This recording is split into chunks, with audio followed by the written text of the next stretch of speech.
we all please...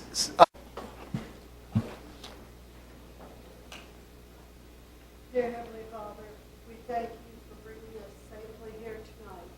We thank you for keeping our emergency response personnel safe during this storm, and for all your many wonderful blessings. We ask for your guidance and your grace on this board of supervisors this evening. We ask that you lead us to wise decisions in your creation. These things we ask in your name. Amen. Amen. Can we stand for the Pledge of Allegiance?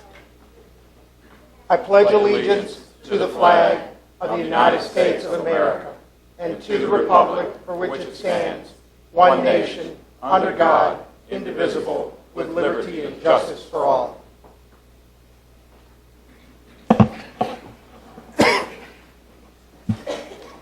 I'm a little out of order tonight, but for the Board of Supervisors, we have Mr. Floyd Thomas from the Mattaponi District, Mr. Clay Forehand from the Madison District, Miss Nancy Long from the Port Royal District, Mr. Reggie Underwood from Reedy Church, Mr. Jeff Black from Western Caroline, and I am Jeff Seeley from the Bowling Green District. I'm going to move to opening board comments next. Mr. Thomas. Thank you, Mr. Chairman. I wanted to say, first of all, to the VDOT crews that were out there and all of our public safety folks, they did a great job. I was actually shocked when I finally got out to see that they'd done such a great job, although quite a few of our secondary roads are still bad, and I urge citizens again to call VDOT directly because they're responsible. The county doesn't do road maintenance. The other one is that I don't know if the board is aware, Ladysmith Road made the short list on HB2. I didn't see an email from us, but we're in the short list. We still don't have the money. That's the 639 Ladysmith Road project in front of Walmart. And lastly, I wanted to thank staff and the board for their concern and their expressions last week after my surgery. So I appreciate it, and I'm halfway through my pain medication, so I'll stop. Good evening, everyone. Oh, sorry. First, I'd like to commend the Good Samaritans that helped their neighbors, our fire and EMS personnel, for sacrificing their weekends this past weekend. And I would ask that Chief Loftus give a brief summary of the events of the weekend from the fire and EMS side at the proper opportunity. We could add that to the schedule at some point. I was going to wait to amend the agenda, but we can do that. Okay, my apologies. That's it. Ms. Long? Mr. Underwood? Thank you, Mr. Chairman. Last Sunday, I attended a Martin Luther King program at St. John's Baptist Church. Although there was a small number of folks there, I still think it's important that we make sure that we look out after each other and continue to try to help in any way possible. What we do most of the time is a humanitarian effort, and I think we need to continue that. I too want to echo the sentiment of the other board members and say thank you to our EMS and to VDOT for an excellent job over the weekend. I think it's probably one of the best efforts coordinated that I've seen in a while here in Caroline in terms of snow removal. So kudos to all those involved, and great job. Thank you, Mr. Chairman. Thank you, Mr. Underwood. Mr. Black? Yeah, I've got several, so just bear with me. I guess I'm just echoing what everyone else has said as far as the fire, EMS, and emergency personnel, Sheriff's Department.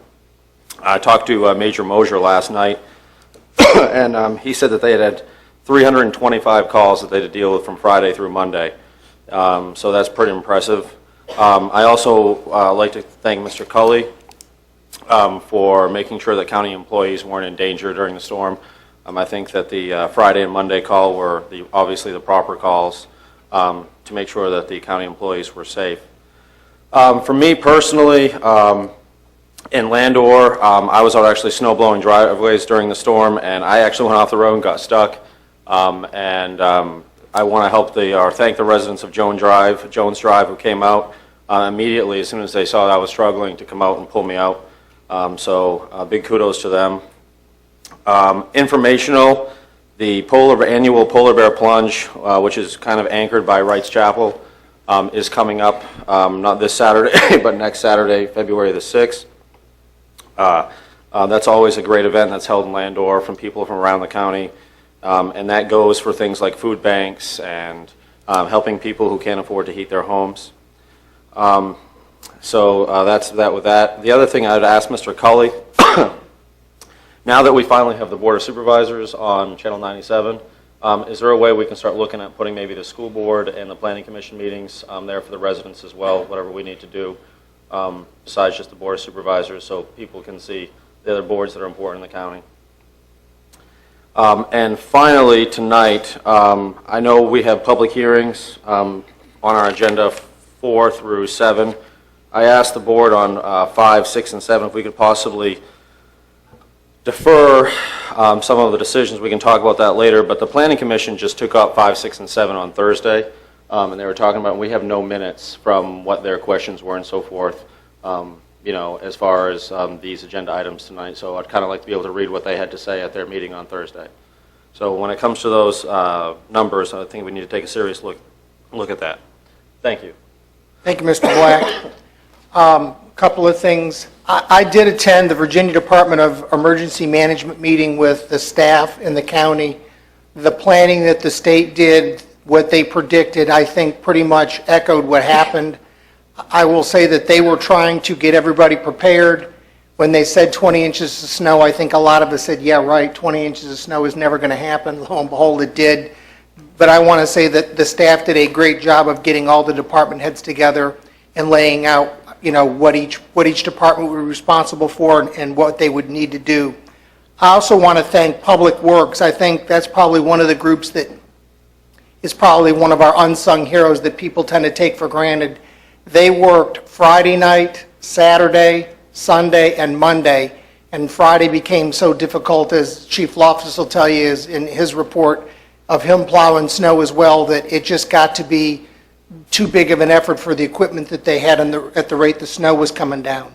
But I will say that the state did a good job of trying to get everybody prepared.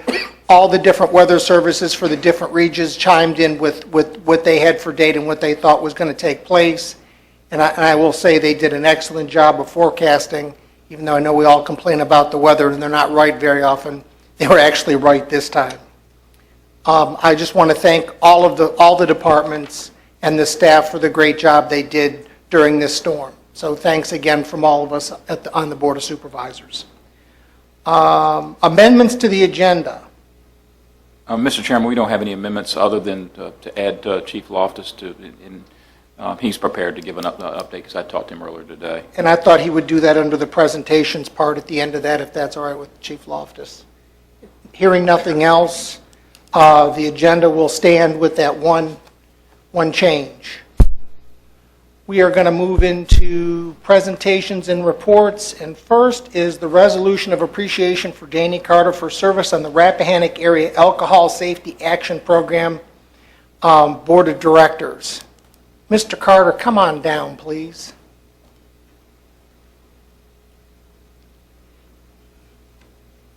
Now, I've been on the board for at least 2 reappointments for you. And how many years total did you actually spend? Well, the first appointment was made, I think I was asked if there was a board that had a vacancy, and they asked if I'd be interested in it. And one of your former board members asked me, and then I said, yeah, give me some information on it, and I'll let you know. Well, the let you know was a letter. There's a meeting, show up. That was in 1992. So it's 24 years. And I understand that this is a position that is very needed in the community. It is something that is trying to move all of us forward, and I want to commend you for what you've done in all those years. Well, I appreciate that. The ASAP board is certainly is mandated by General Assembly. It covers, this Rappahannock region covers Fredericksburg, Spotsylvania, Stafford, King George, and Caroline. It was an interesting board to be on in my capacity as a business person, because most of the other board members were involved in some form or fashion of law enforcement or courts and that nature. So it was an interesting mix. But I certainly enjoyed being there. I went through 4 different moves of the office. I've been through 5 different executive directors. Some really good, others whatever. But I do appreciate the opportunity to serve Caroline on the ASAP board. I just think after 24 years, it's time for some new blood. Well, with that, I would like to present you with a resolution of appreciation for your service on the Rappahannock Area Alcohol Safety Action Board, Program Board of Directors. Whereas the Rappahannock Area Alcohol and Safety Action Program is one of 24 alcohol safety programs in the Commonwealth of Virginia and serves the counties of Caroline, King George, Spotsylvania, Stafford, and the city of Fredericksburg, as you mentioned. Whereas the mission of the RASB is to improve highway safety by decreasing the number of incidents involving drivers under the influence of alcohol and drugs and reducing the number of alcohol and drug-related fatalities and crashes, which has always been an issue in everywhere in the country. Whereas Danny Carter has represented Caroline County on the RASAP. Thank you. Board of Directors for over 24 years and has recently decided to step down. Whereas Caroline County benefited greatly from Mr. Carter's leadership and dedication to this important endeavor, now therefore be it resolved that the Caroline County Board of Supervisors hereby extends its deep appreciation to Mr. Danny Carter for his outstanding service to Caroline County and extends its best wishes for a continued successful in all future endeavors. Adopted this 26th day of January 2016, signed by Charlie Cully, Clerk of the Board, and myself, Jeff Seeley, as Chairman of the Board of Supervisors. Come on up, Mr. Carter. All right, thank you.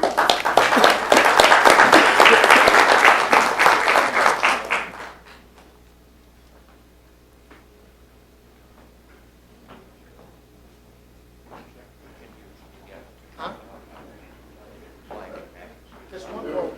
Caroline?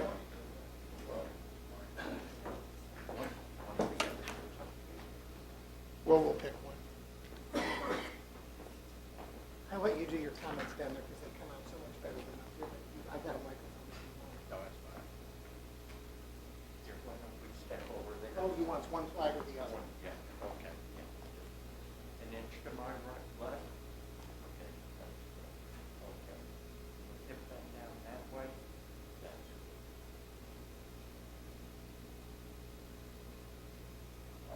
No problem here. Always take a couple. Give somebody play. Right, nice one. Thank you for all your service, and your Appreciate it. time and dedication. Thank you. I appreciate it. Take care.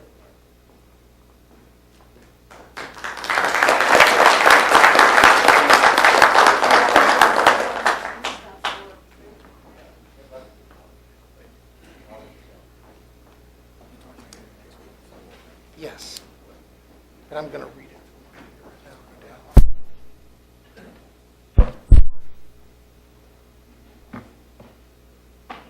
Next is the recognition of Anna Harmon for service as fire and rescue volunteer and for being named the recipient of the Governor's EMS Award for Outstanding Pre-Hospital Provider.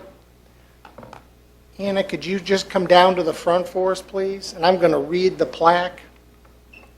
Presented to Anna Harmon, the Caroline County Board of Supervisors wishes to recognize your dedication to providing outstanding EMS service to our citizens. Your achievement in receiving this 2015 Virginia Governor's EMS Award for Outstanding Pre-Hospital Provider is well-deserved. We thank you for your 27 years of voluntary service to Caroline County Fire and Rescue and Ladysmith Volunteer Rescue and look forward to many more years. Thank you very much from the Board of Supervisors.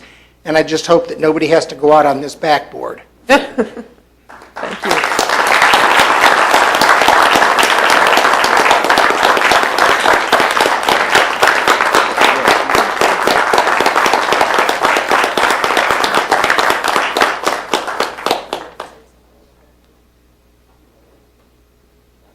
Oh, you got to say something. Oh, come on, all your folks. I don't have anything. Everybody's here, and I can't get her to say a word. Well, I appreciate all of the squad that did come to just back me up with this award, and thank you very much for honoring me. Well, congratulations on the award. It is our pleasure, and volunteerism is something that we all hopefully we can get young people to strive for, because without volunteers, we're all in trouble. So if you'll turn around, they're all looking at you like, can you turn around?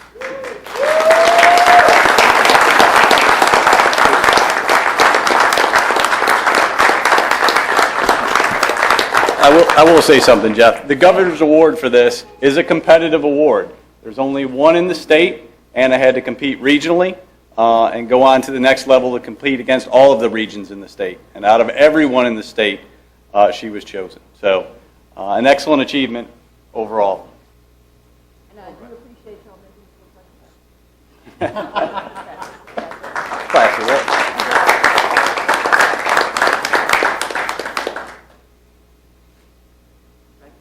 You blind? Thank you.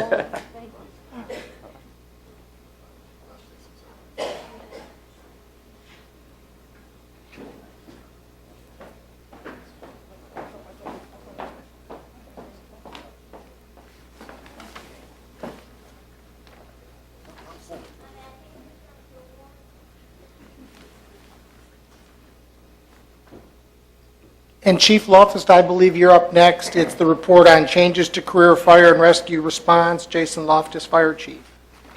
And we'll fit in our brief on the storm.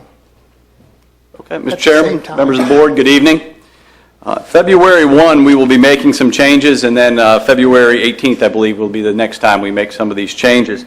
Just want to give the board an update on these, because it is vastly different than the way we've been operating in the past.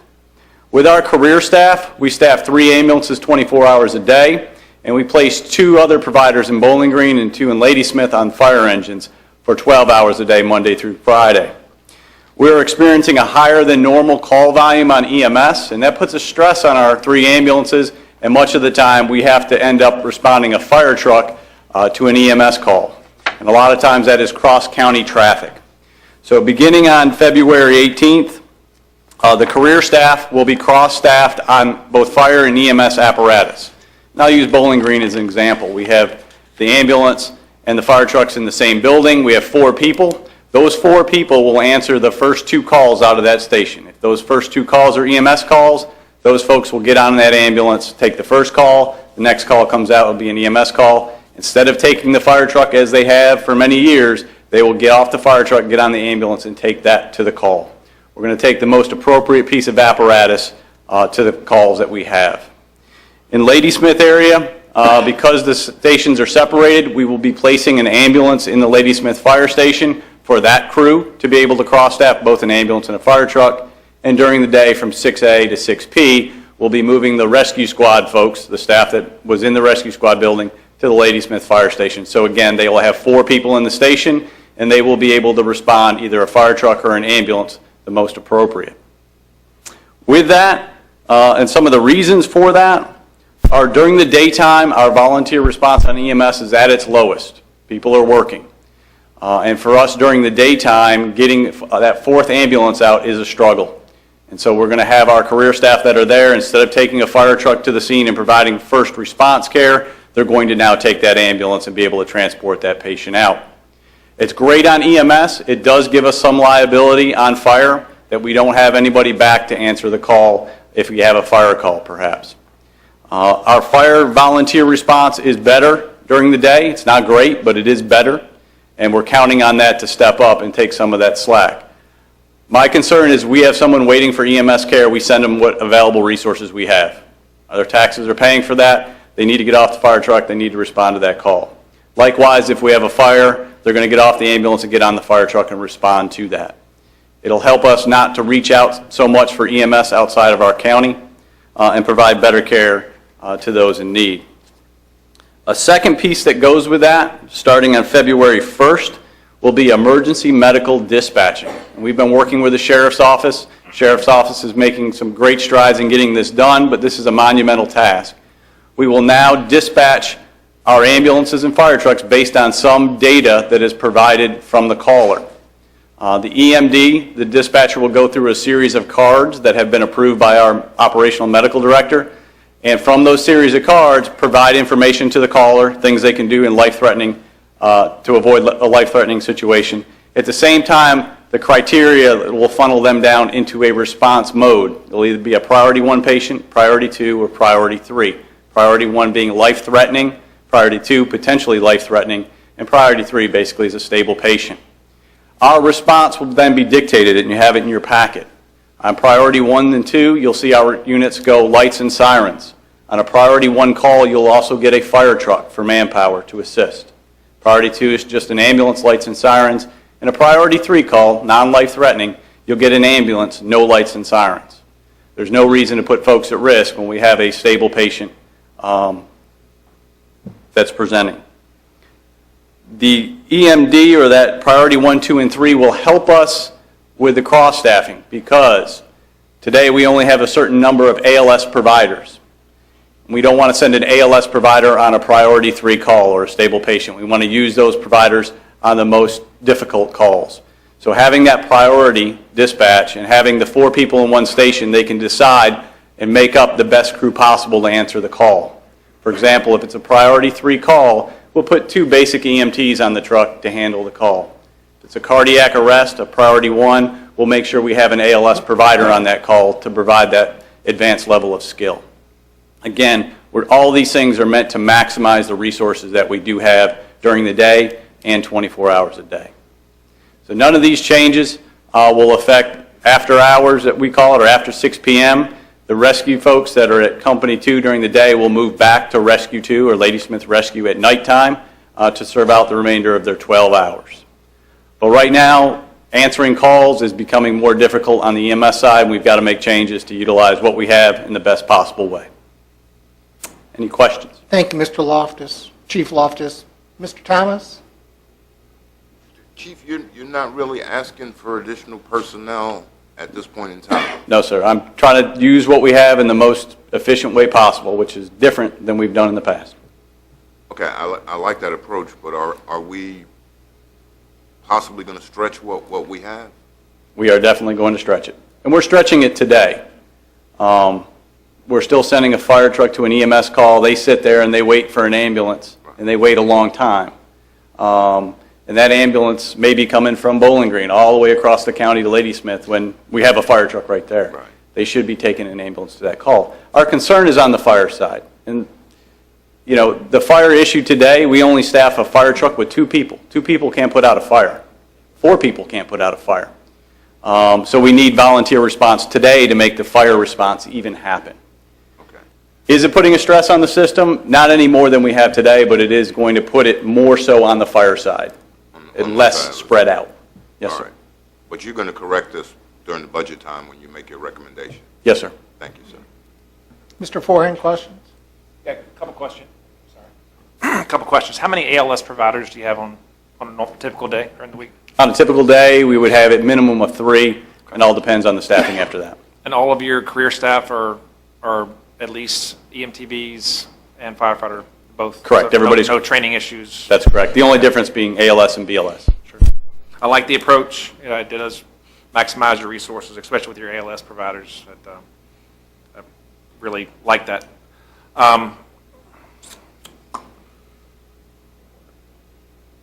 Is there any thought on adjusting the choice on where people are taken to minimize the time outside the county?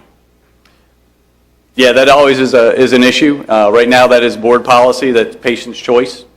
Okay. But the closest medical facility would allow more rapid, resources to come back in the county. The opposite side of that is you're going to have patients that are unhappy having to go to a facility that they don't want to go to. And that is a concern as well. If you have an opportunity in the next, when you have some time, if you would, for my benefit and maybe for Nancy's benefit, give a brief on the basis of that decision, if you have any recommendations that would alter from where we are right now to help keep those resources close to the county. They free up and they're back in the county, and perhaps it'll pay dividends down the road. Okay. So, Yes, sir. thank you. Ms. Long?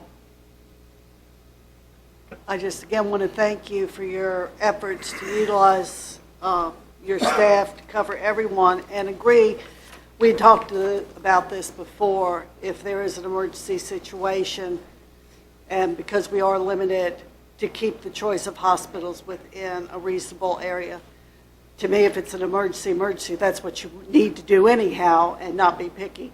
So if you could give us some guidance, we'd like a chance to bring that up to the board for a possible consideration of policy change. Okay. Hopefully that would help you out some. Mr. Underwood, anything?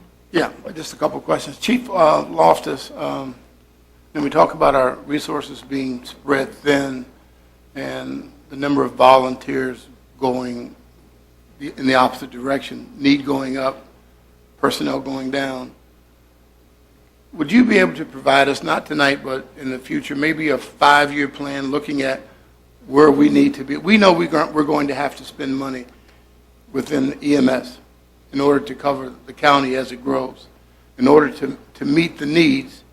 But I'd like for you maybe to take a look at the county and its growth, make some recommendations back to this board looking at a 3-year, 5-year plan as we grow our businesses in the county.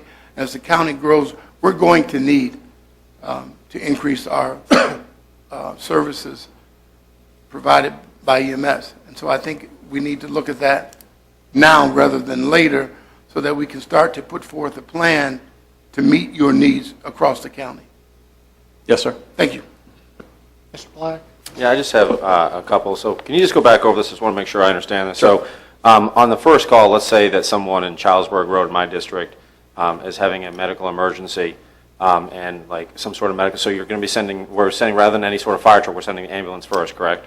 Right, and that's what we would do today. In a perfect world, everybody's staffed.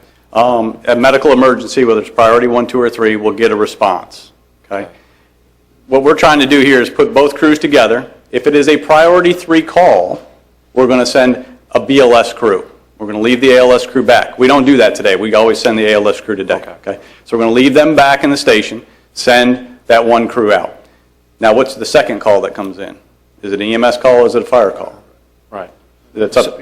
So yeah, I mean, if you go up to, let's say it's another EMS. So then that second crew on the Ladysmith side will answer that call. Okay. Now, today, the way it would work is the first call that the ALS folks would answer, then an ambulance from Bowling Green would come, a fire truck from Ladysmith would go get there first, kind of stabilize the patient, but that ambulance may be coming from Bowling Green, but if they're out, it's coming from Frog Level. So it's a long haul. Now, Frog Level, for example, has been doing cross-staffed ever since its inception. They only have 2 people down there. They answer whatever the first call is going to be. If it's an EMS call, they get on an ambulance. Fire call, they get on the fire truck. So just out of curiosity, on both calls, let's say I've got one on Charlesburg Road and another one in Lake Landor, what does the crew look like? What do we got for a crew on both? You'll have 2 people always on an ambulance. Two on both. Yep. Now, what happens if we went the emergency first, medical, and then we went fire? What would happen there? The crew would then get on a fire truck and then go to that fire call, those second people. Okay. And they would be supported by volunteers coming to 2 and or Company 1 and Company 5 coming during the daytime. Right. And thank you. The other thing I'd like to do is kind of piggyback on what Mr. Underwood was saying.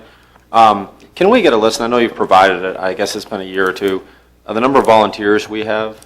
I know in the GWRC and talking with other supervisors of different localities, I don't think we're the only one who's struggling with that issue.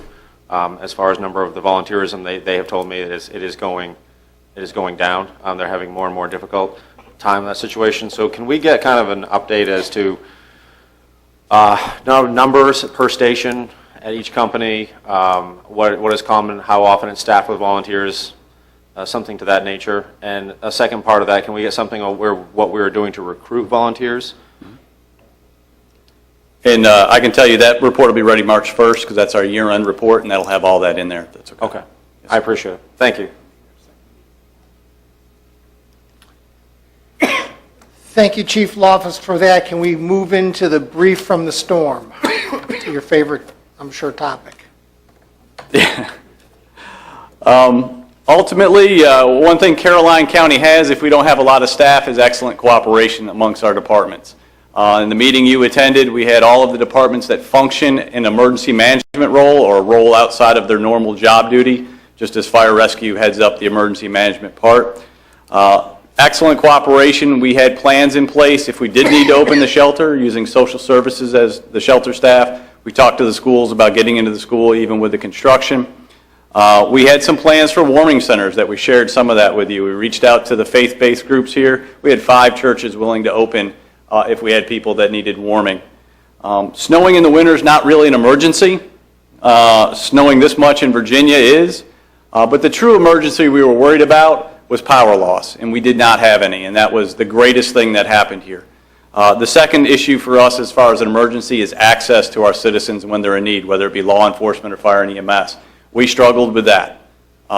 We don't have a lot of four-wheel drive vehicles in the county. We don't have a lot of four-wheel drive ambulances. We have a few. Sheriff's Department, same thing, not a lot of four-wheel drive vehicles. So access to our citizens when they were in need was difficult. From our standpoint in fire and EMS, we had 908 volunteer staff hours. That's from Friday at 0600 to Monday morning at 0600. So all of our stations, for the most part, had staffing in them for this event. It was over the weekend.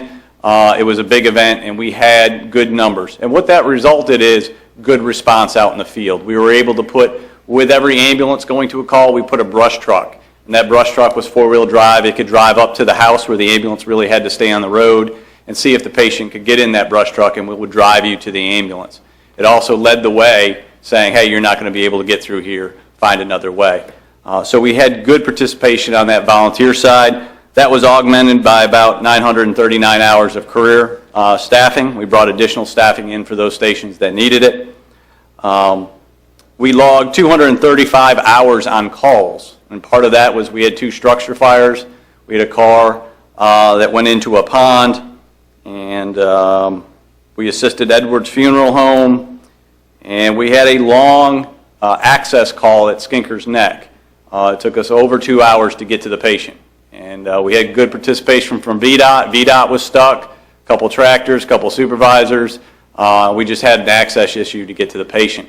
We weren't able to get a helicopter up. We weren't able to get any National Guard or military resources on the ground to affect that. So it did take a long time. That's something we need to look at in the future. But when you have abandoned vehicles blocking the road, that blocks VDOT. That just creates a cascading effect down the line when someone needs assistance. With that, certainly we got some snowfall here in the county, as I'm sure everybody's back is feeling it from shoveling. But the official totals from the National Weather Service have us between 14.3 inches at AP Hill, and then down south about 16.8 inches. And again, we all know there's probably varying amounts of that throughout the county. Wind drifts, especially on 17, was extremely bad with wind drifts in other parts of the county, Ladysmith Road as well. So a monumental event for us. But again, for me, all the departments worked well together. The Sheriff's Department, Public Works, State Police would come to our meetings. VDOT came to our meetings. And we were able to reach out to some private numbers on VDOT when we had problems, and they were very quick to get to those. So overall, a good event. Hope we don't have another. So any questions? Mr. Cully? Sorry. Could you speak to the management that we put in for this event? Yeah, I'm sorry. In fire rescue, one of the issues is we have limited supervision going on during the daytime hours or 24 hours a day. We don't have one single point of contact. So we put a battalion chief position in effect for this storm. Basically, they were the shift supervisor. They were there to handle all the questions and problems from the field staff and funnel them up. If they could answer them, great. If they couldn't, they would funnel them up to me. And so we had 3 people share that role in 24-hour shifts, and by the end of their 24-hour shifts, they were shot because it's a lot of problems to handle. So we had Captain Bonham for 24 hours. We had Stephen Melson, District Chief at Ladysmith, for 24 hours, and we had Deputy Chief Ricky Madiak for 24 hours. At the end of their shift, between house fires, ambulances getting stuck, and just equipment breaking and trying to find other solutions, they were done. So we appreciate everything they did for that, but it really made that centralized decision-making for the 911 center. They always had one person to call, and that person could actually make a decision and get something done. So very good to see. That's something that is in the budget for us, is some centralized management in the field, so. Questions from board members? How was your volunteer response to those structure fires? Just out of curiosity. Well, because everybody was staffed in the station, things were great. So we had good station staffing, and we had enough people on the scene very quickly. So for us, and for me as the fire chief, that's a comforting feeling knowing you have committed personnel. Those folks stayed at the station 24, some 72 hours. We're reimbursing any food that they may have bought at the station because they did eat at the station. The state police were at stations, the sheriff's deputies were there. So it was more of a congregate area for everybody out there working in the storm, and it worked well. There wasn't any overlap. One was finishing up, one came in. They were completely separate times. I wish it was a 24-hour shift and they left, but really, it was overlap. Whenever you could come, we would take your staffing hours. Actually, I'm sorry, I wasn't clear. The incidents, they weren't on the same shift, or? They were, the two big fires, the working fires were on Friday, yes, same day. Okay. So the same folks fought that on that same day, which resulted in a lot of equipment getting stuck, as you can imagine. Are we eligible, I know the governor declared a state of emergency, are we eligible to make any claims to that? We didn't declare a local state of emergency because we didn't feel that we would exceed our capabilities to function. Okay. And the thresholds for reimbursement, if the president were to declare a federal emergency to put that in place, are pretty high. And we're tracking, Public Works tracked all their hours and things like that, but you would have to declare a local emergency, tonight to make that effort. Yeah, and he's entirely correct. We even if we did declare a local emergency, we would not have the threshold of cost to seek that reimbursement. Like Public Works, we tracked our hours, we tracked our cost, but a storm like this could be, $50,000 of cost above and beyond your normal operating costs. And I just don't think the state overall will get a declaration, a federal declaration for a winter snowstorm. Just checking. The other thing I would add real quick is some counties that declared sort of rescinded. You've got a list of that, but Yeah, I just don't know how you do that. Mr. Thomas? Just on something the chief said, in previous emergencies, we've had snowstorms like this before. We did get assistance from the National Guard. They've got Humvees, and they're right up the street. I was wondering what happened this time, or did we not have the relationship with the colonel this go-round? For us in emergency management, we really can't go to the colonel and say we need X number of equipment. We got to go to the state because the state uses the National Guard. Right. I believe we did, Mark's here, he was here that day, did ask AP Hill for assistance, and they weren't able to provide it in the Skinker's Neck call. They were. We're not. We're not. We're not able to provide it. Yeah, they don't own any assets is their problem. All their assets get brought in by units and then leave with the units. They don't own any Humvees or any of the large multi-wheeled vehicles at all. Okay, but they're there all the time, so. I don't know who was there. I remember we did have the discussion in the emergency management meeting about the sheriff's office and contacting the state for National Guard resources, and it was going to be dispatched on an as-need basis. So, however that fell in the structure, I think, made the difference. So depending on where you were and how much snow you had and how many calls you had, how many calls you made to them probably dictated how much response you got. they pre-staged some of that in Winchester Armory and one other, Warrington. Warrington. So those were the two places that they really set the Guard up to run missions out of. Because in one of our follow-up conversations with the state, I think it was another county was complaining that they had pretty much run into the same problems we had, as ambulances were pretty much stuck everywhere, and they were asking for National Guard help, and they couldn't make the missions down there to this other jurisdiction. But they weren't using AP Hill as one of their pre-staged places. And anyway, so we asked, but the state says they're going to work on that. That was our takeaway from the conference call on Sunday, was that they realized they had some issues with the way the Guard interfaced back to the state, and emergency management people weren't speaking the language that the Guard were speaking, and they didn't really know what people were asking for, what help they needed. They did affect some missions throughout the state, just none in this area. Okay, but they do have an armory in Fredericksburg where they Correct. have all of the equipment possible. Okay, so maybe we could pre-stage AP Hill next time with some of the things out of the armory. We and Fredericksburg. just need to ask the governor to do that for us. We can work on that. Okay. Unfortunately, we can't request a specific agency resource. Right. So I can say I need 6 high-wheel, four-wheel drive vehicles. Right. That's all I can say, and they're going to provide those for me out of something the state owns. So I Right. can't say they're right here in my own county, can I have them? It's not how they work, unfortunately. All right, Chief, I got one last question for you. There's the burning question. Did the sheriff's office bring out the tank? I don't believe so. But that would be a good resource. Just curious. Wait, we had our own resource and we didn't use it? I guess, I had mentioned that to Mr. Seeley. Is that something that can be used in a situation like that? I mean, it's... I'm not sure about that. We have to ask the manager. Okay, thank you. Hearing nothing else, thank you, Chief Thank you. Loftus, for that report.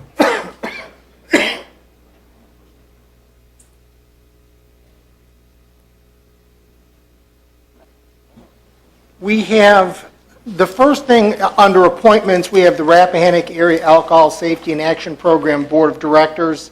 We have a letter tonight from an individual that's been given to us, and I'd like to give her a call. She's actually in my district. So if we could hold that offer tonight and see if that indeed is something that she's willing to do, I'll be glad to make that call. The next is the Board of Equalization, and I think that we agreed that Ms. Long, both of those would come from Port Royal. Did you have names? I had names until I called and told them they were going to be alternates, but they still had to take the class and read the book and give it their time, but they probably would not be called upon very often, thinking that might be, sort of, okay, that sounds easy. I have one person who is willing to do it. The other one said, I would rather wait until I can be more useful on a committee you really need me on. So I have one of two, and I will work on trying to find a replacement for the second. They just called me today and declined the position. I do have, moving on, I do have a nomination for the Board of Zoning Appeals, and that's Ms. Trish Parker. It's Board of Equalization. Right. Okay. I have one person for that. but I Oh, don't have okay, the you've got second both. I'm person. sorry. But you have both of those. You have one for the Board of I have Equalization? one for the Board of Equalization, and I do have someone for the Board of Zoning Appeals. Okay, You're going to give us the one for the Board of Equalization, because we have to set up the training and get moving on that. Yes. can we do Board of Equalization first? Yes. That's going to be Miss Nancy Wick. And I would make a motion that she be accepted to the Board of Equalization as an alternate to that committee. Second. I have a motion and a second. Any discussion? All those in favor? Aye. Opposed? Ayes have it. Any nays? The Board of Equalization will be Nancy Wick. For the Board of Zoning Appeals, we need one from Port Royal and one from Reedy Church.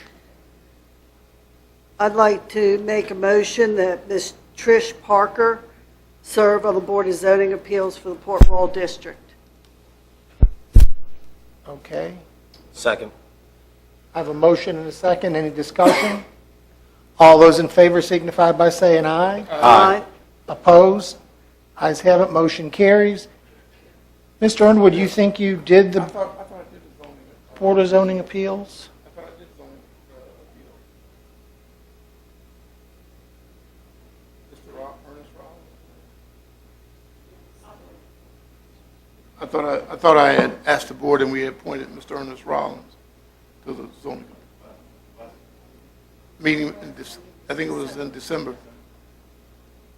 We'll have staff check that, but you actually have somebody, so. Yes. You want to just do it again since it's on here and we'll be done? Sure, I'd make a motion that we appoint Mr. Ernest Rollins to the Board of Zoning Appeals for Reedy Church District. I'll second. I have a motion and a second. Any discussion? All those in favor signify by saying aye. Aye. Opposed? Ayes have it, motion carries. Consent agenda. We have the approval of warrants, but I think first we should discuss the meeting. That way we can do these in one fell swoop. I think everybody's aware, I think everybody got a call, we needed to move the February 9th meeting to February 16th. Is everybody aware of that? Everybody check their calendars, are good with that? With that, I will take a motion to approve agenda item, or consent agenda item A and B. So moved. Second. Motion, any discussion? All in favor? Aye. Opposed? Ayes have it, motion carries. Okay, we are up to the 7:30. Can we, Mr. Cully, is there any reason we can't do something like item number 12?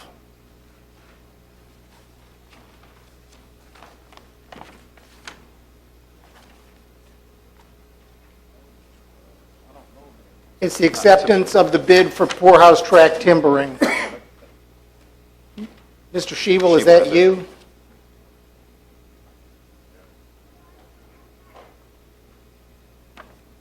Sure.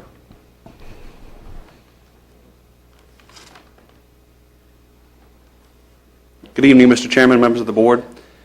This agenda item is for acceptance of a bid for timbering a portion of the poorhouse track. The Board of Supervisors had previously approved a contract with a forest management company to come in and assist us with doing some select clearing of the poorhouse track. The poorhouse track is behind the current middle school and the county park.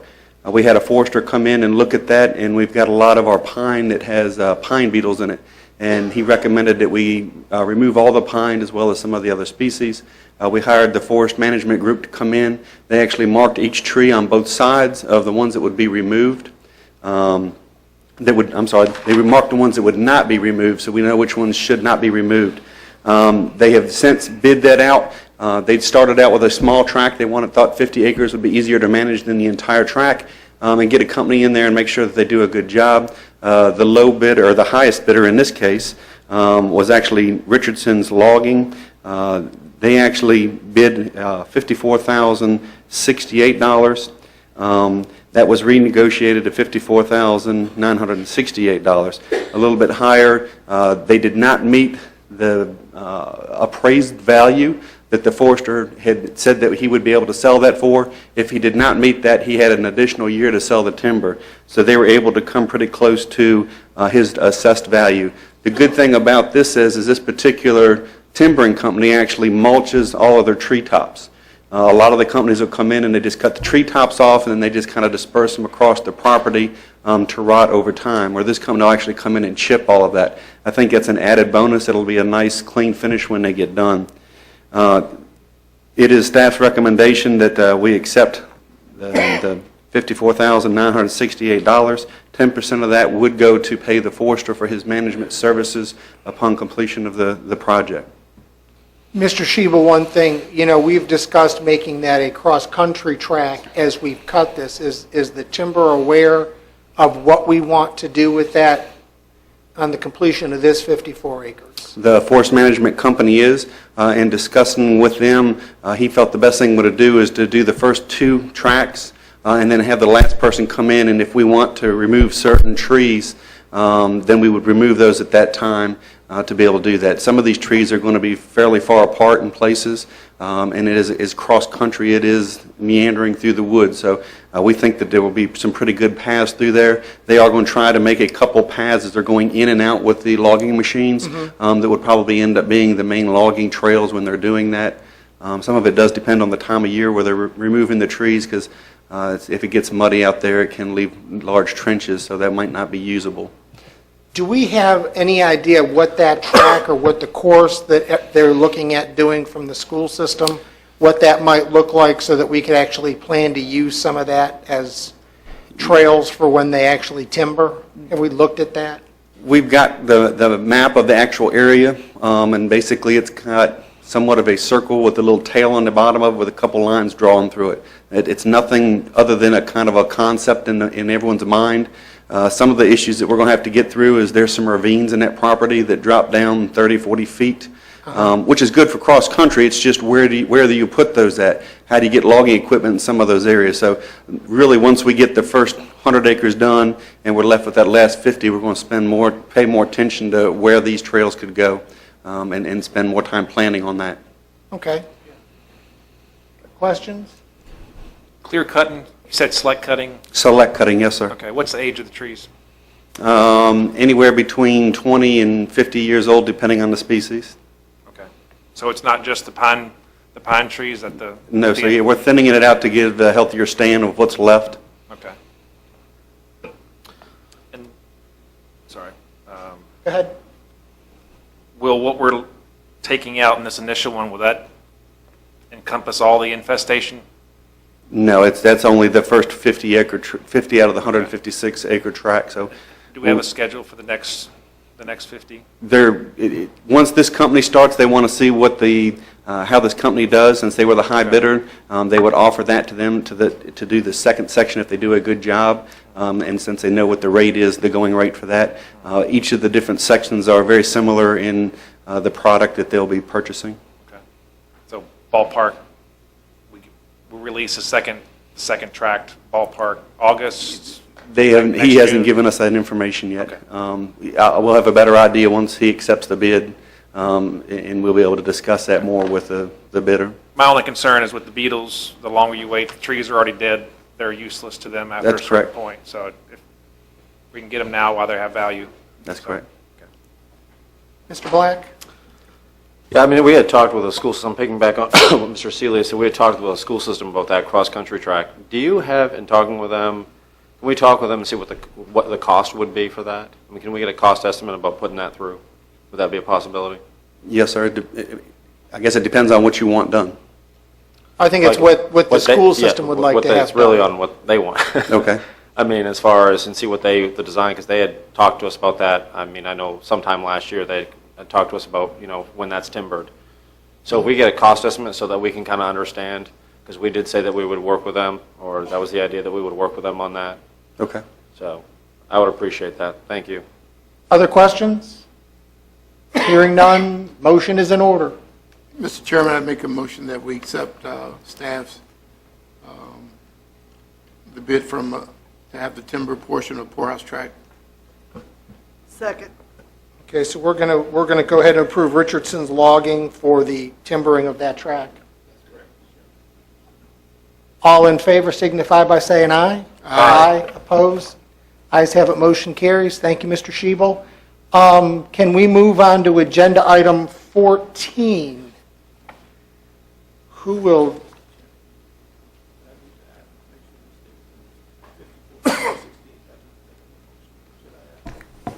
Well, I think it's spelled out in the staff's.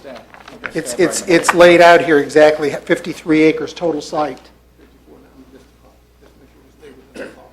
Oh, that's the max, right. It's actually in the item.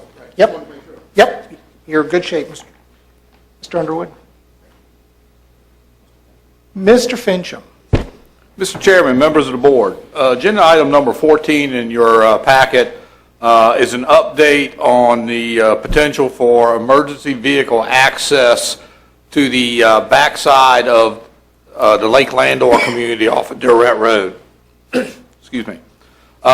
Staff was asked to investigate the feasibility of developing emergency vehicle access off of Durrett Road.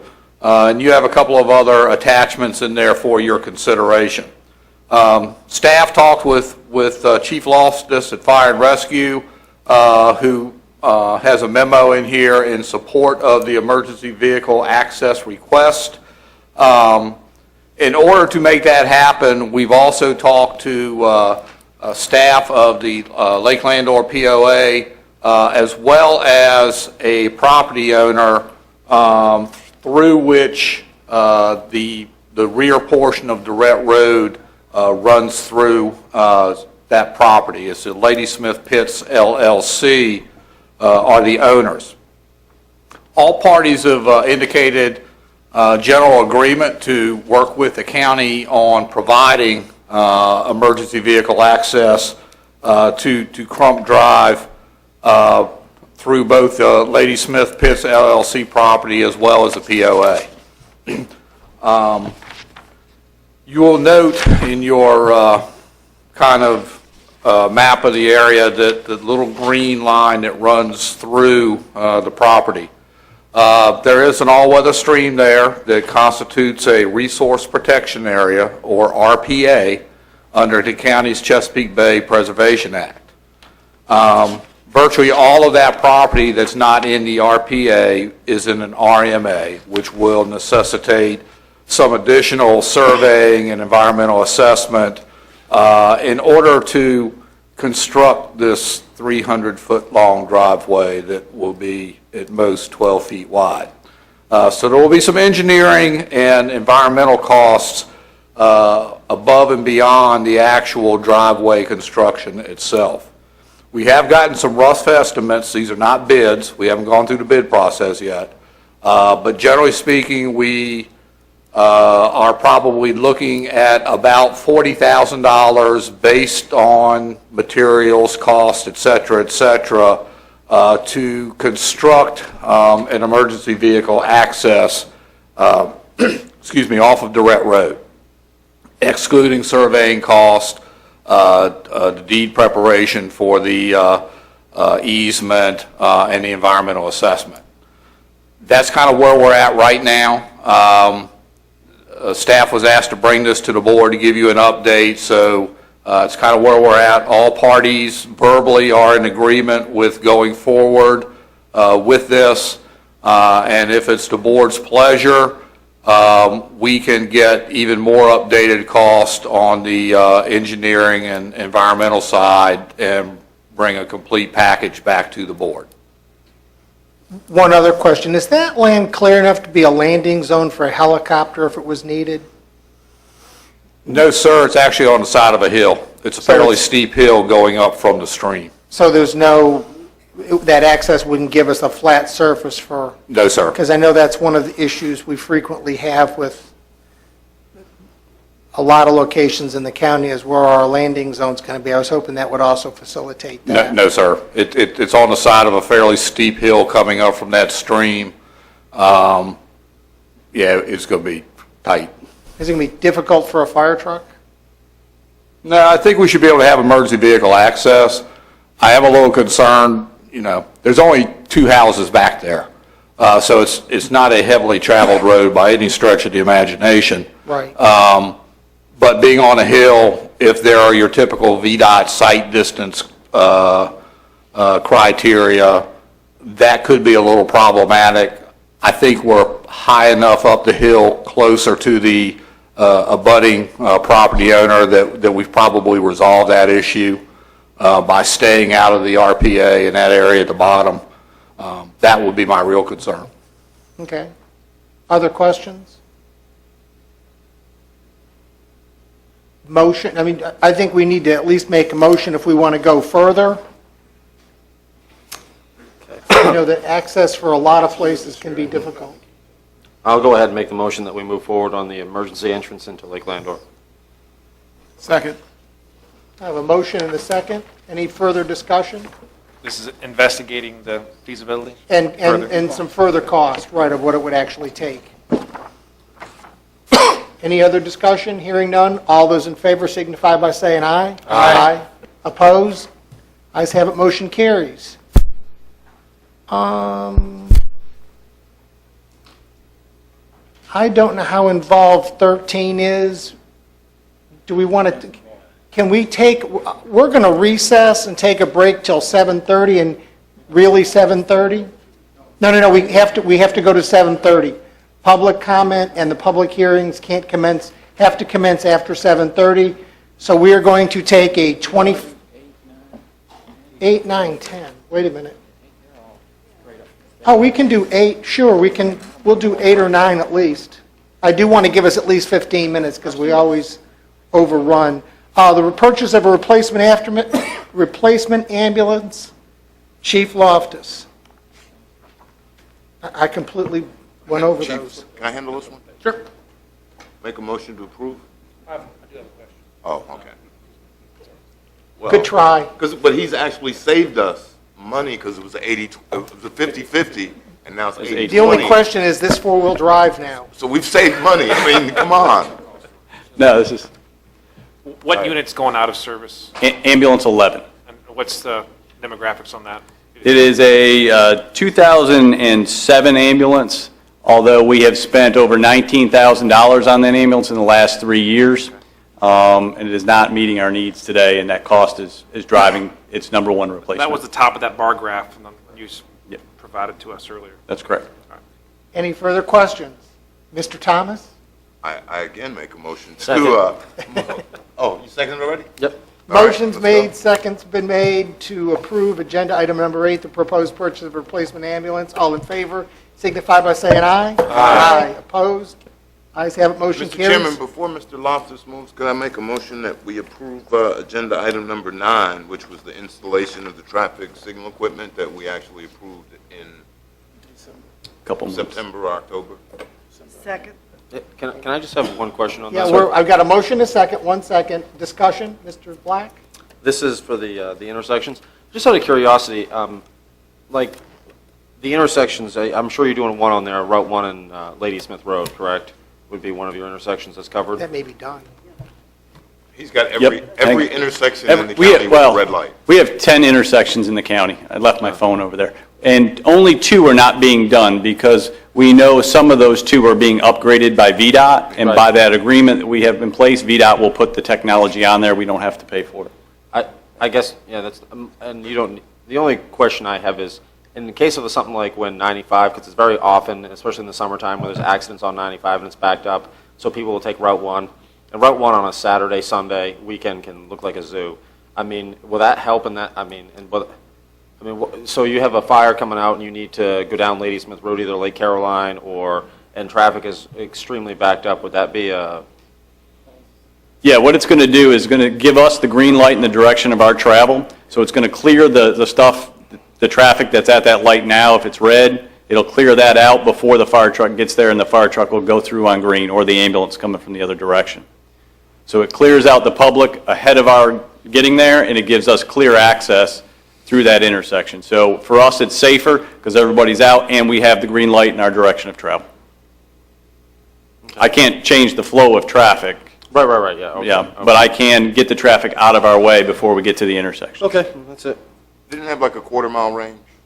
It's a GPS technology, so as soon as we're leaving the firehouse and we put on a directional, the satellite picks up those things and goes to, so yep. It's predicting when you'll get to the intersection and when the light cycle needs to be changed to allow for you to get there based on your speed. All right, last thing is you said there were 2 lights that weren't being done. That's correct.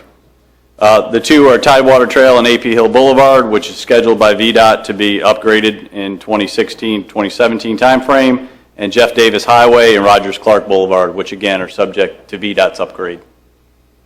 So we know those are going to be done by VDOT. VDOT has to put this technology on it. We're doing 8 of the 10. Right, okay. Yep. I had the whole list here, and I remember when we only had 1 stoplight in the county, but I was trying to figure out which ones we The did. benefit is we're getting on it early, and as the county grows, we won't incur the cost. Okay, thank you. Further discussion, anybody Call else? the question? All in favor?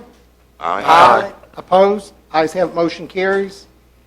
And I guess we can do number 10 and then we're going on break because I don't want to be late for 7:30.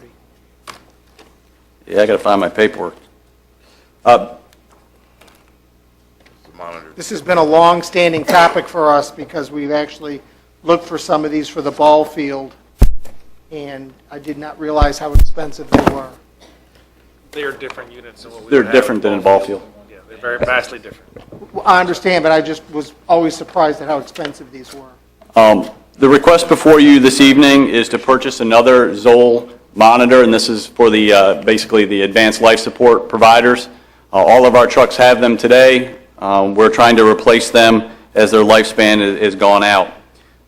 We're looking for the board to approve $27,218, and that really comes from the savings on the ambulance at the 50/50 and the 80/20 funding level. This is something you've voted on several times before. If there's any questions, we're just trying to get the 11 that we have upgraded. This will be number 7. Questions from the board? Just one, what is the life expectancy of this? You're looking at 10 to 15 years, depending on the software. Okay. Unfortunately, they're computers. Yep. Any further questions? Motion is in order. So moved. I have a motion. Second. Second by Mr. Black. Any discussion? All in favor signify by saying aye. Aye. Any nays? Ayes have it, motion carries. We will take a 20-minute break, return at 7:30. Thank you. I'm going to call the Caroline County Board of Supervisors back to order.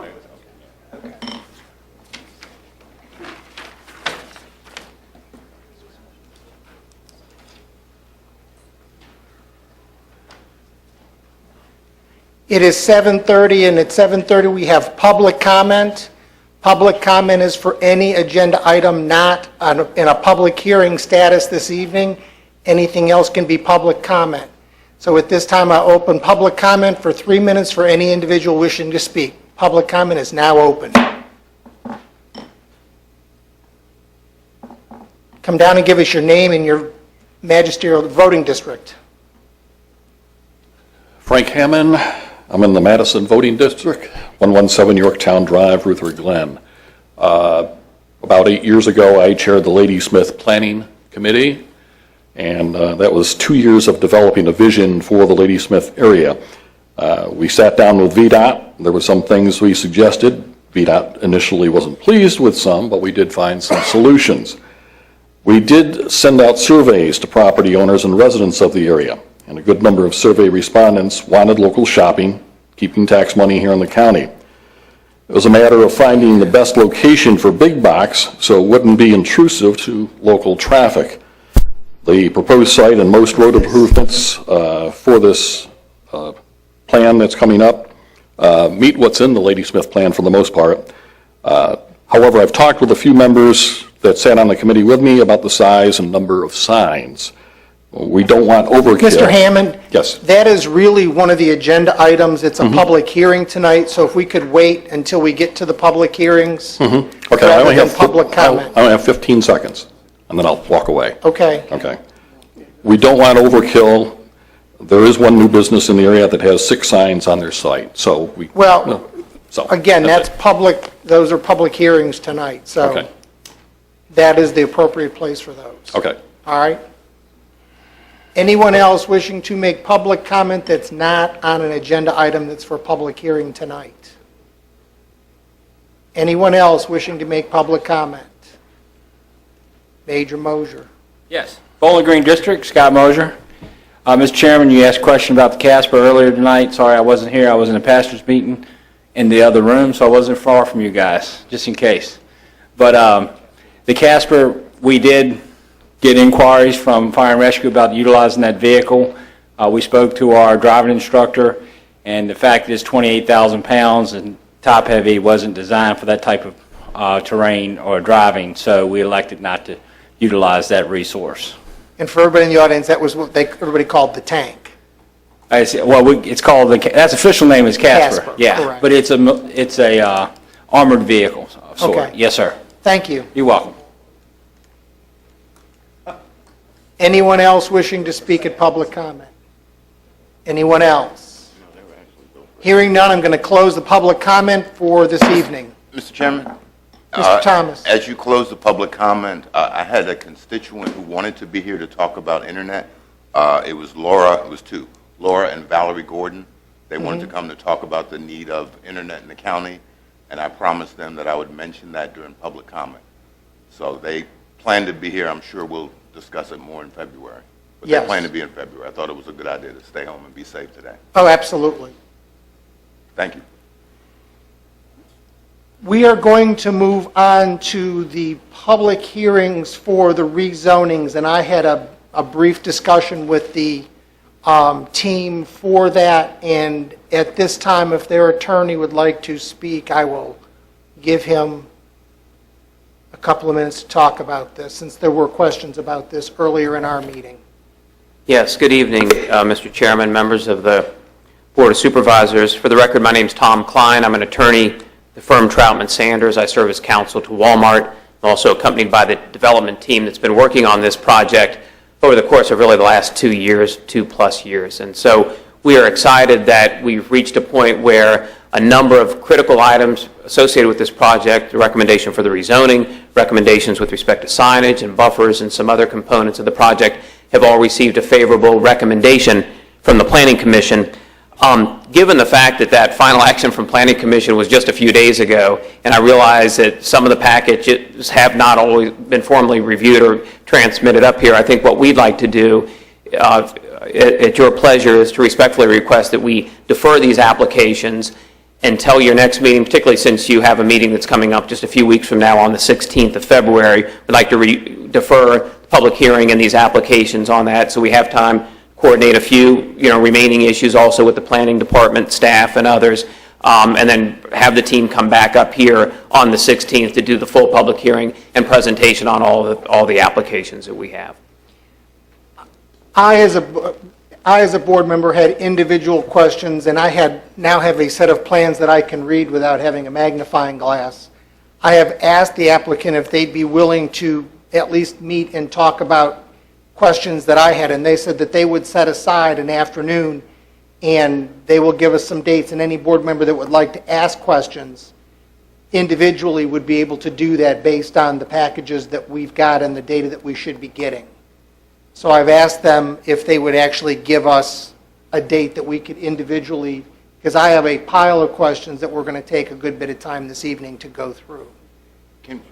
Mr. Chairman, can we ask legal counsel, we've advertised for a public hearing.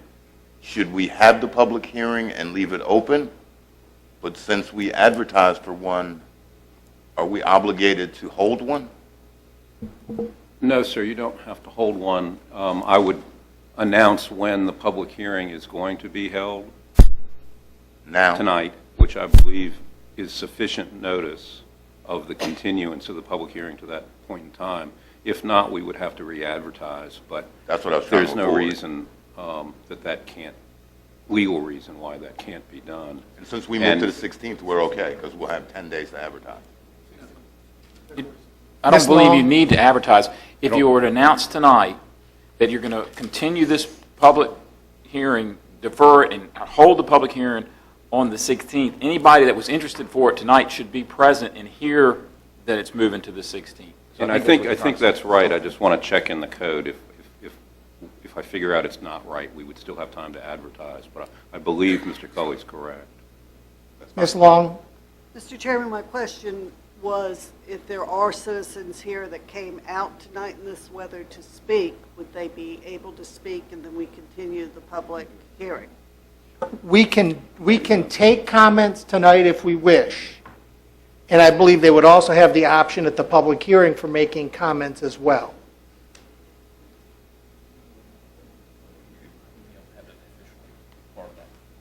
If you want those the comments made tonight could be just part of like a public comment period that you allow them at, or if you want them to be part of the record of the public hearing, you'd have to open a public hearing, have the comments made, and then just continue, not close it, but continue the public hearing to the next I thought to the about next actually meeting. continuing it, and that way it would be open, continued, and there'd be open for comment. And there really shouldn't be any question then about the re-advertisement and all.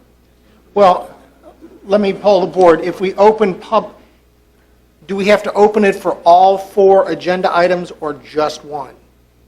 I would open it for whatever it is that somebody wants to speak on, because that gets it into the record for that item. Unfortunately, We've got 4. 4 items.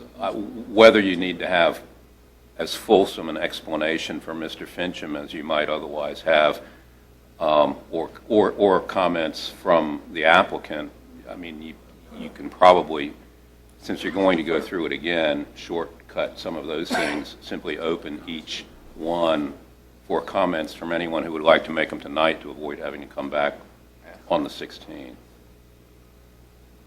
Mr. Does Chairman. that make sense? Mr. Underwood? Yeah, I think the proper thing to do is to, let's go through all 4 and then continue and give people an opportunity to speak if they're here and we'll continue till February 16th. But certainly, as the gentleman just spoke who's here, let's go ahead and hear the comments for each item, 4, 5, 6, and 7, and then continue those until February 16th. That's my suggestion, Mr. Chairman. Mr. Klein? Well, the only comment I would have, I was wondering if perhaps we could ask anyone who's here to speak on it if they would have an objection to coming back on the 6th. My concern is just making sure we have a clean record. In other words, typically I would do a full presentation on the application, including all the details, and then we would have the public comment on what we've just presented. And to kind of just have public comment come up before the whole thing's been presented would maybe be a little bit backwards. Well, it may give you an opportunity in your presentation to make sure you cover those comments that were made tonight. Right. When you do your full presentation before we close the public hearings also. But if the public hearing, all we're trying to do, to be honest with you, I mean, we've spent over a year on this. We've gone through 3 public hearings already and a work session, et cetera. So believe me, we're anxious to get through this. But on the other hand, we understand the situation you all are in, that you're just receiving some of the material from planning, et cetera, and we want to make sure that any issues that need to be ironed out of a technical nature, et cetera, that we have a position to try to get them all ironed out before it comes to you for final action. Solution. Since the applicant is asked to defer it, Correct. we would be able to defer it, and I would make a motion that we reopen the public comment section, and anyone who wanted to speak as part of public comments, which now this is not a public hearing, they could speak, we could hear whatever comments they have, he'd still have a clean slate, and we hear if there's anybody who wants to say anything, we could hear Correct. that. Because my concern, if there's any discussion about the plans and there were any changes, we'd have to advertise those and redo the public hearing. Right. Because it would be open already. So I would be inclined to agree with Mr. Thomas. We will go back to public comment. I'd like to make a motion that we reopen public comment, Mr. Chairman. Second. We have a motion and a second to reopen public comment. Any discussion? All those in favor signify by saying aye. Aye. Opposed? Ayes have it, motion carries. Anybody who would like to make public comment on any issue that is not before the board can now do it. So, Mr. Hammond, if you want to come back up for anything, I didn't know if you had any other comments for any of the rest of because I was really on the line with what you were doing anyways, because it was really, you had the rezoning and the sign ordinance, which were both in your comments, which are really items that were on for public hearing tonight. But they're not now, so they could be, if you want some time, seriously, if you want to come back up and talk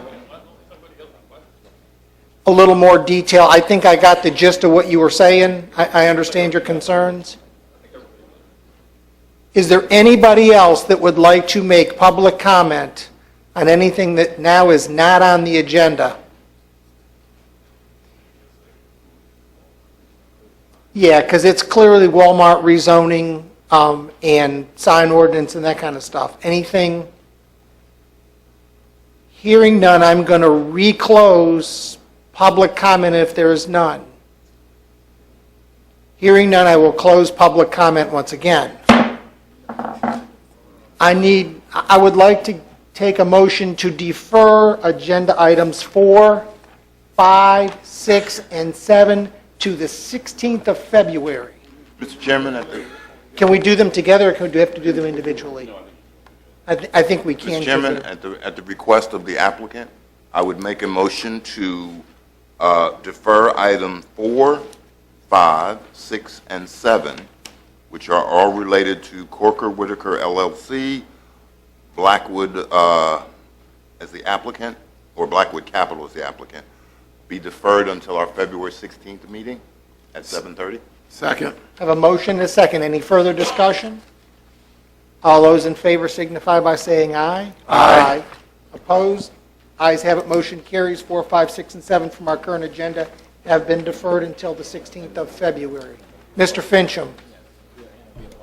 Mr. Chairman, do we need to clarify that you're continuing the public hearing to that night, not just deferring the agenda item? Amend your motion. That is what my motion said. You want to amend your motion just to be sure? That was the intent of my motion. Is to defer public Yes. hearing and public comment? Yes. Continue Continue to February 16th. to February 16th. Continue at the request of the applicant to February 16th. Mr. Chairman, I'll amend my second. Thank you. We have an amendment. All those in favor signify by saying aye. Aye. Opposed? Ayes have it, motion carries. We are deferred to February 16th. That just lightened up the agenda considerably. Well, maybe, it may for February. Just for those that don't know, this is what we got this evening that we didn't have, and we still don't have the Planning Commission minutes. Mr. Fincham, can we get those on the sign ordinance? I mean, I know we've been snowed out Friday and Monday, opened late today. Yes, sir, we'll get those Did you for open you. on time today? We'll get those for you. The timing just did not allow those to be printed up and mailed to the board, so we would have tried to have them for you. I understand, it's Yeah. just been, when do you think we can? Thursday, Friday? Can we do it next week, 2 weeks in advance of your hearing? Well, here's my issue, is I have some questions now that I've actually got to look at the site plan, and I'd like to talk to the applicant at some point about the questions, and it would just be nice to have those minutes. We send those out to have them transcribed, so normally the process, We don't have it video, do we? No, but I have a digital audio recording. I got a digital, clean digital here. Yeah, that would be fine. That would be fine. Digital audio is great. Anybody else? You can get us the regular copies next week, though, right? The paper copies? oh, yes, sir. Yeah, and Yes, then sir. email it to us as well, so we'll have. Email them, mail them to you, and hand deliver them if that will help. I appreciate it. Anything else, Mr. Thomas? No, I'm fine. I Okay. didn't know we had the hand delivery. I would have asked for that Sunday. Did they have to bring a shovel when they came? That would have worked. I know. I know. Thank you, Mike. I appreciate it. That sounds like a good compromise, so we're good. Okay, we are up to agenda item number 11. Mr. Chairman, members of the board, we received a request from the school board to have the building permit fees and basically all the planning fees reimbursed that have been paid on both the Madison and the Caroline High School projects to date, and it's in your packet how much that is of what they've paid. History of that, I wasn't here, but you did not reimburse Bowling Green or Lewis and Clark. So this would sort of be something new that you hadn't done in the past.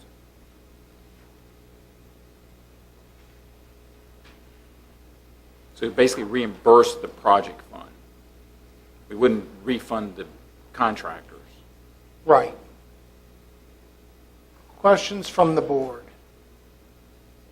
Mr. Chairman, I guess more than a question than a comment, or a comment rather than a question. My concern is, we've seen what the request from the school board was, and in my opinion, I think we probably need to start early with having a sit-down with the school board in regards to this topic and a variety of others, rather than taking one at a time here before we can talk to them. And I know that Mr. Thomas had talked about possibly meeting as board to board. Is that something that we would consider? Because I think this is one of, obviously, several, issues that we'll be having to discuss with the school board. Other thoughts? I'm just, Mr. Chairman, just a question Mr. for Mr. Underwood? Charlie. Mr. Cully, excuse me. Charlie, what have we done in the past? You said this is something new. As far as reimbursing funds, the last two projects that you had done, which was Lewis and Clark and Bowling Green, you did not, according to my staff, reimburse the project funds, the amount. So basically, you would be doing an appropriation, because the funds have gone into the general fund under the planning department's revenue. And so you basically just be taking money from the fund balance and putting it back in the capital project fund for these projects.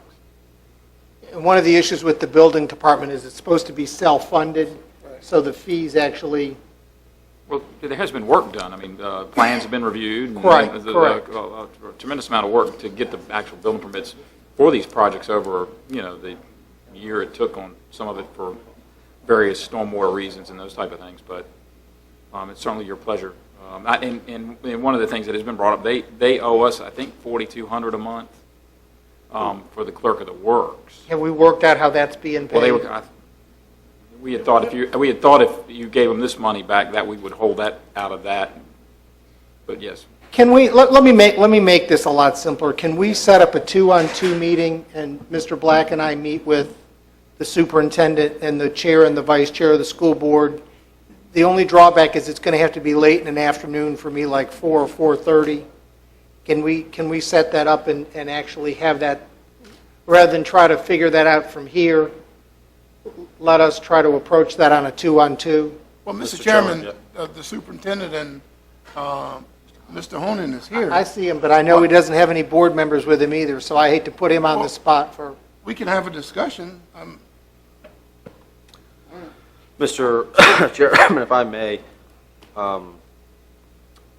I understand the need for the 2-on-2s. It's my opinion, we can talk about this, that maybe the first time around, the whole board needs to meet with the school board and discuss a whole variety of issues. Okay.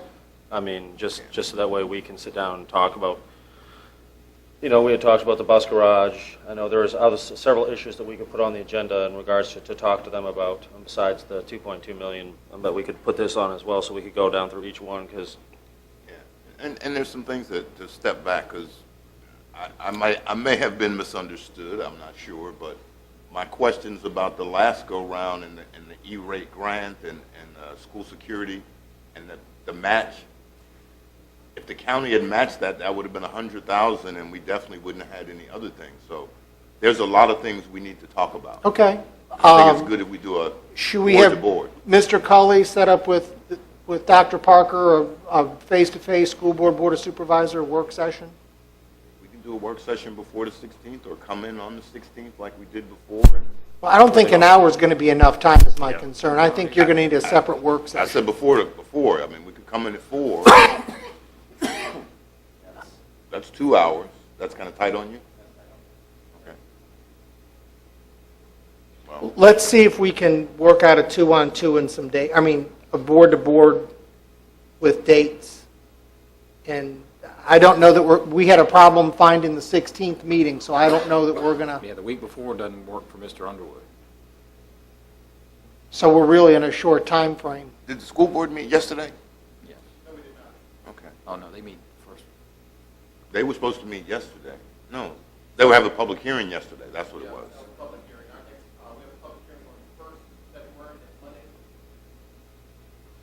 So the 1st of February, next Monday, is your public hearing for, You leave the second? why don't you come on up, Dr. Yeah, 'cause we Parker? can't get that on the recording.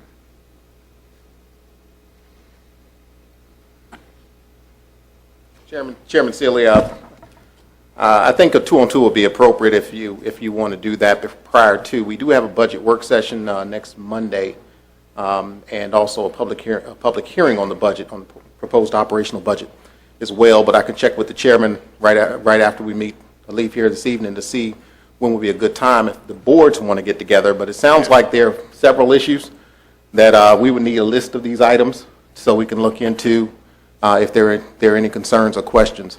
Regarding the clerk of the work, I just want to say that we have requested a payment schedule for the clerk of the work several times, at least twice at this point. We haven't received that information on the billing information, so that's why we are waiting to pay that. And this request before you tonight comes from probably some conversations in the makeup stages of this whole bond and how this thing will be paid.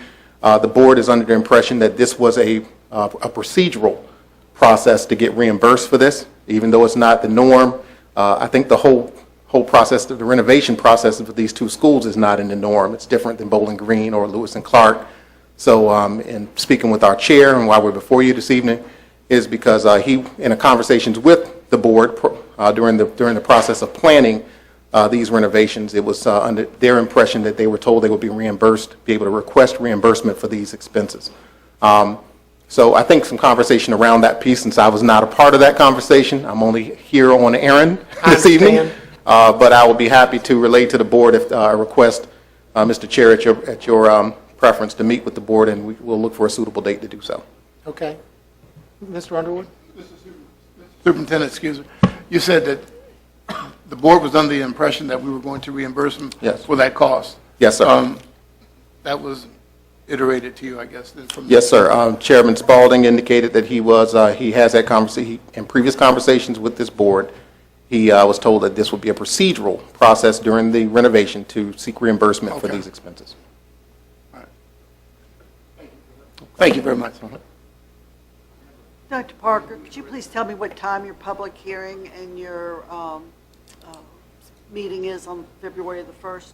What time Yes, do you ma'am. meet? The board will meet in work session, which is open to the public, at 5:30 at the middle school, and the public hearing will follow at 6:30.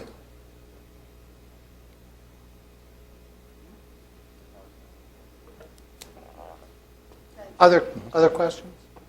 Is that a possible date to meet? February 1st? I think you had 4 people at last year's budget meeting. I'm just saying. Well, we're always optimistic. Recall. We'll have a few more in attendance. But if, I'll speak to the chair, if it's your will, I'll be happy to talk to the chairman and see if we could turn that budget work session into a group meeting between the two boards. So we're meeting at 5:30, if that's convenient. I'll check with Chairman Spalding just to see if that's a possibility. That might be a really good solution, because it goes into their board meeting. They'll have in February, they'll have a chance to talk about the next week about the things we talk about. Right, and we will be here February 9th as well, so if... 16th now. 16th now. We moved it. 16th. So we'll be here. So there's plenty of time between now and the 16th to probably get the two boards together. We'll miss all next week because Mr. Underwood's out of town. Oh, So, okay. yeah, week after that, yeah. So if we could get it, next week would be wonderful. We And also February have a work 1st session sounds on like the 8th, which is our 8th of regular board meeting February. date. We meet at 4:30 at the middle school. We have a regular board work session on that day as well. So if the 1st is available, I'll talk to Mr. Spalding, but also we have a work session on the 8th at 4:30, right before the monthly board meeting.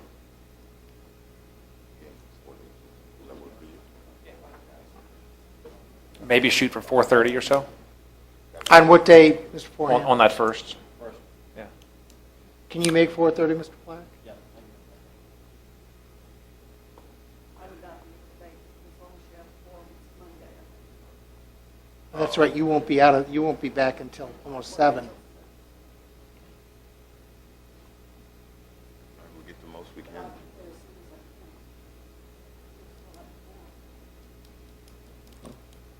We need to do it as soon as possible. Yeah, we need to do it as soon as possible. If that doesn't work, then we do the next week without. We shoot for the 1st at 4:30?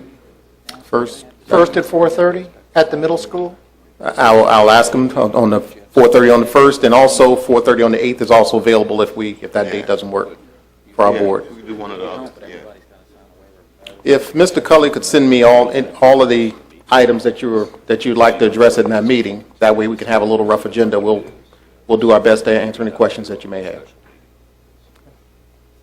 Yeah, do we have time to advertise a special meeting? We have to continue our meeting. Yeah, we could continue ours, we could do it. Without knowing what it, well, if you know what day and time, you can, yes. We can We're continue gonna- our if we- meeting to 4:30 at the middle school. On the We're done 1st. instead of, on the 1st, instead of What adjourning. if the school board doesn't want to meet with us? Then 3 of Then us you have to cancel show it. up on the 1st and continue our meeting to the 8th. 4 of us have to Or you show just up. cancel it. Or just cancel it?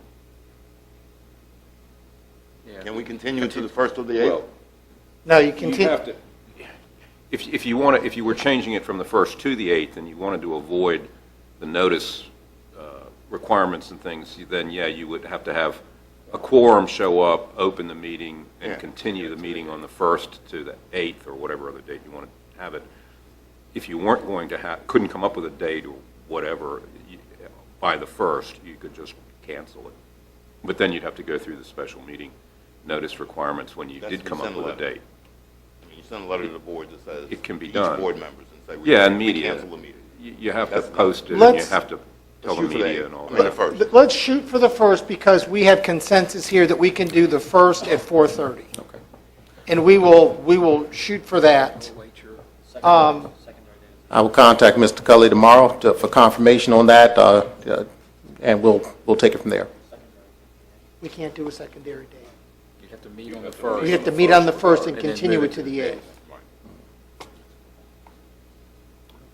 Okay, thank you. Sounds good. Thank you. Okay, so 11 is going to be deferred. We are now to agenda item number 13.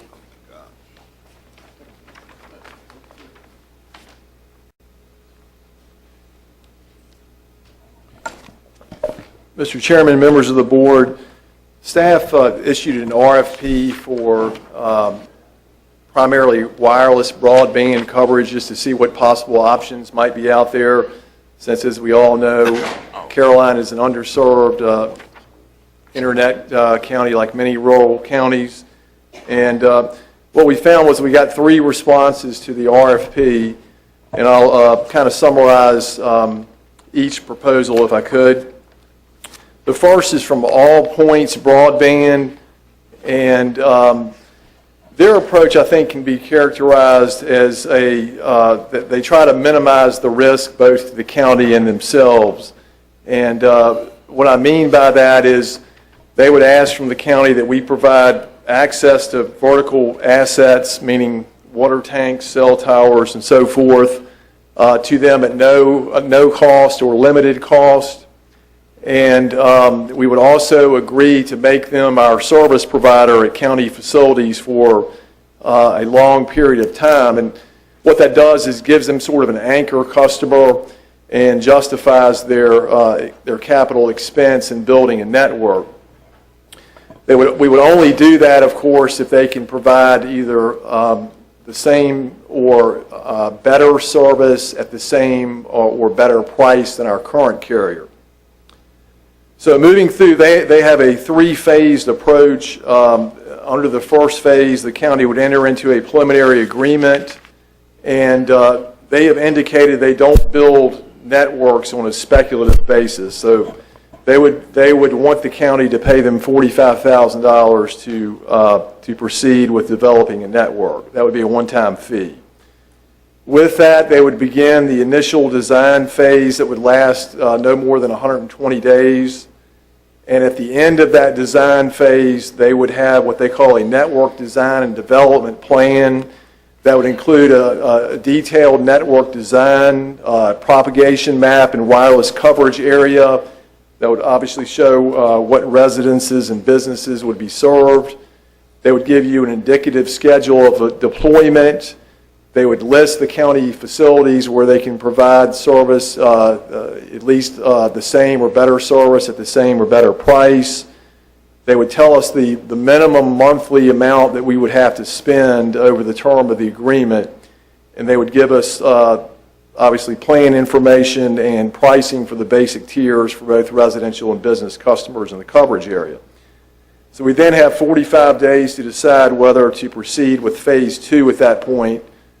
If we do not, we can pay them an additional $2,000 and have and purchase the network design. So if we enter into Phase 2, we move into a comprehensive agreement, and they deploy and maintain the network that is set forth in their network design.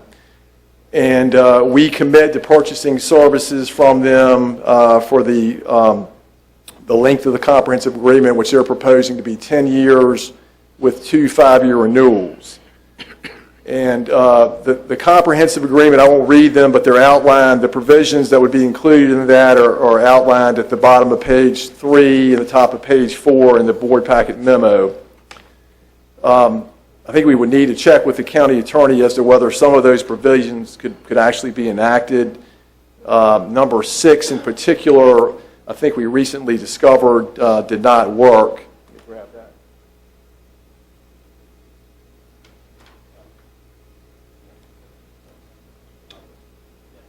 See, I told you so. But so did the state, told us no. No, it wasn't the state, it was the federal government. Okay, even worse. So Even those, worse. But asking satellite providers or internet folks to put things on satellites is a great idea. I don't see why the federal government stops us from doing it, but that's another story. They say it's competition. I thought we were into open competition. But all right. Huh? They talk free markets or pro-business, but then we don't have a chance to do pro-business. But that's another story. Another story. Another story. We digress. As we digress, Mr. Hardin. So clearly, we would need to vet those, but that's the provisions that they have outlined.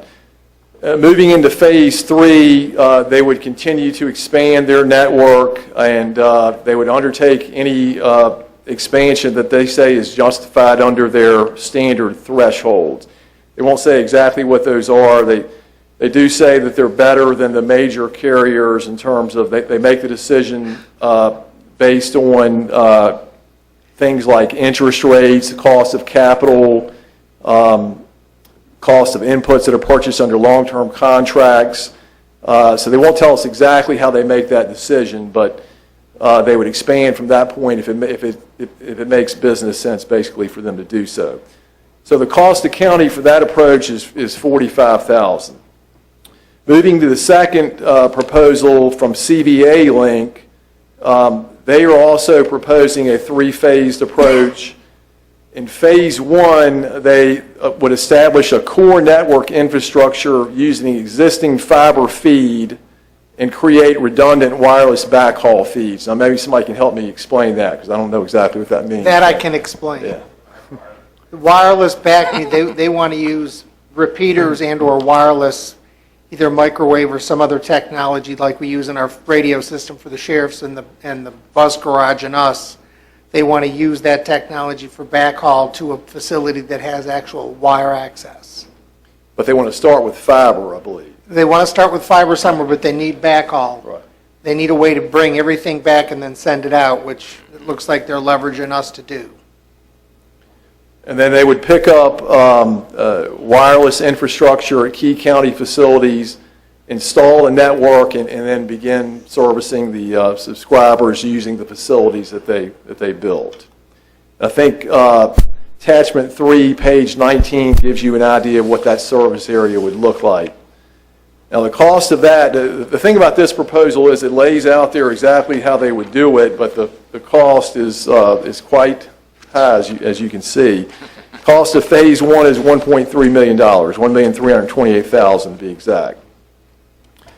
Then they move into Phase 2, where they start using cell towers to expand the network and serve new customers. And you see attachment 3, page 21, gives you an idea of what that coverage looks like combining Phases 1 and 2. The cost of Phase 2 is $1,059,000. And then to get to the so-called last mile in Phase 3, they start using wooden utility poles to get to the underserved areas, or the unserved areas, rather, which may necessitate an ordinance amendment on our part. That phase is $961,500, so it brings your total cost for all three phases to $3,348,500. The third proposal is from Wide Open Networks. This one is there's not a whole lot of information on this one. This company is not a service provider. They design and build networks, and they create a network design and construction specifications. They develop a business and financial strategy. They supervise the work of the contractors that they hire to build the network. They develop and negotiate the business agreements to bring the actual service providers in, and they manage the network. Obviously, a lot more would have to be known about that proposal. I couldn't find a cost that they indicated anywhere in the proposal, so it's unknown what we would pay them or how much we would have to invest to begin that process. Another idea that was brought up, Wade Murray, who's the school's superintendent, technology supervisor rather, has suggested that we look into their 15-mile network that connects Bowling Green to Ladysmith. He believes that the provider, they're the only customer on the network now, the schools are, and he believes the provider would be willing to sell that. And if the county took it over, the schools could continue could pay us for their E-rate service and help pay for the acquisition. And then it is a level 3 connection. Somehow we would expand that, tap off that fiber, and provide service.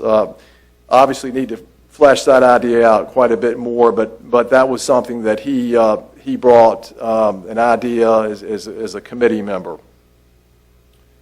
So, Mr. Pardno, you know the school put in their own, and they're gone, 15 miles of fiber through E-rate. They just finished the entire loop, and I think they have a redundant loop from Bowling Green to the high school to Ladysmith and back. So he's offering that loop up? Yes. They go to They don't own it. Madison. Yeah, And they go to Lewis and Clark. Yeah, they go to every school, Right. but they don't own it. A company put that in for them. Right. And then they pay them, I guess. They lease it. Lease it. And it's a bunch of fiber in the ground that they're not even using. Well, yeah, there's 10 strands to a bundle, so depending on what they're using, there They're could using be. one. Yeah, they're not using. Yeah, there could be. Right, there's a ton of bandwidth. They have, at the high school, a level 3 internet connection port. That's where they pick up the internet. Right. On 207, and it's fed out all the way around everywhere. Wade believes that we ought to contact the people that have put this in that they lease from currently to see if they'd be willing to sell it to the county. Then the schools would become a E-rate payer payer to to us. us. But we'd be responsible for the maintenance. Yeah, and we'd have to buy that from the existing company, which evidently doesn't have any real customers in Virginia. So Right. they put this in for the schools to make the money and to get but they're not really using it or haven't panned out to use it for anything else. So Because we're not tapping, well, there's no other business entity that wants to tap into that. onto Well, anywhere. that may not Provide be service. true. Can we, rather than go through this, can we find out what it would cost for us to buy? Because until we know that cost of that fiber, if they're willing to sell it.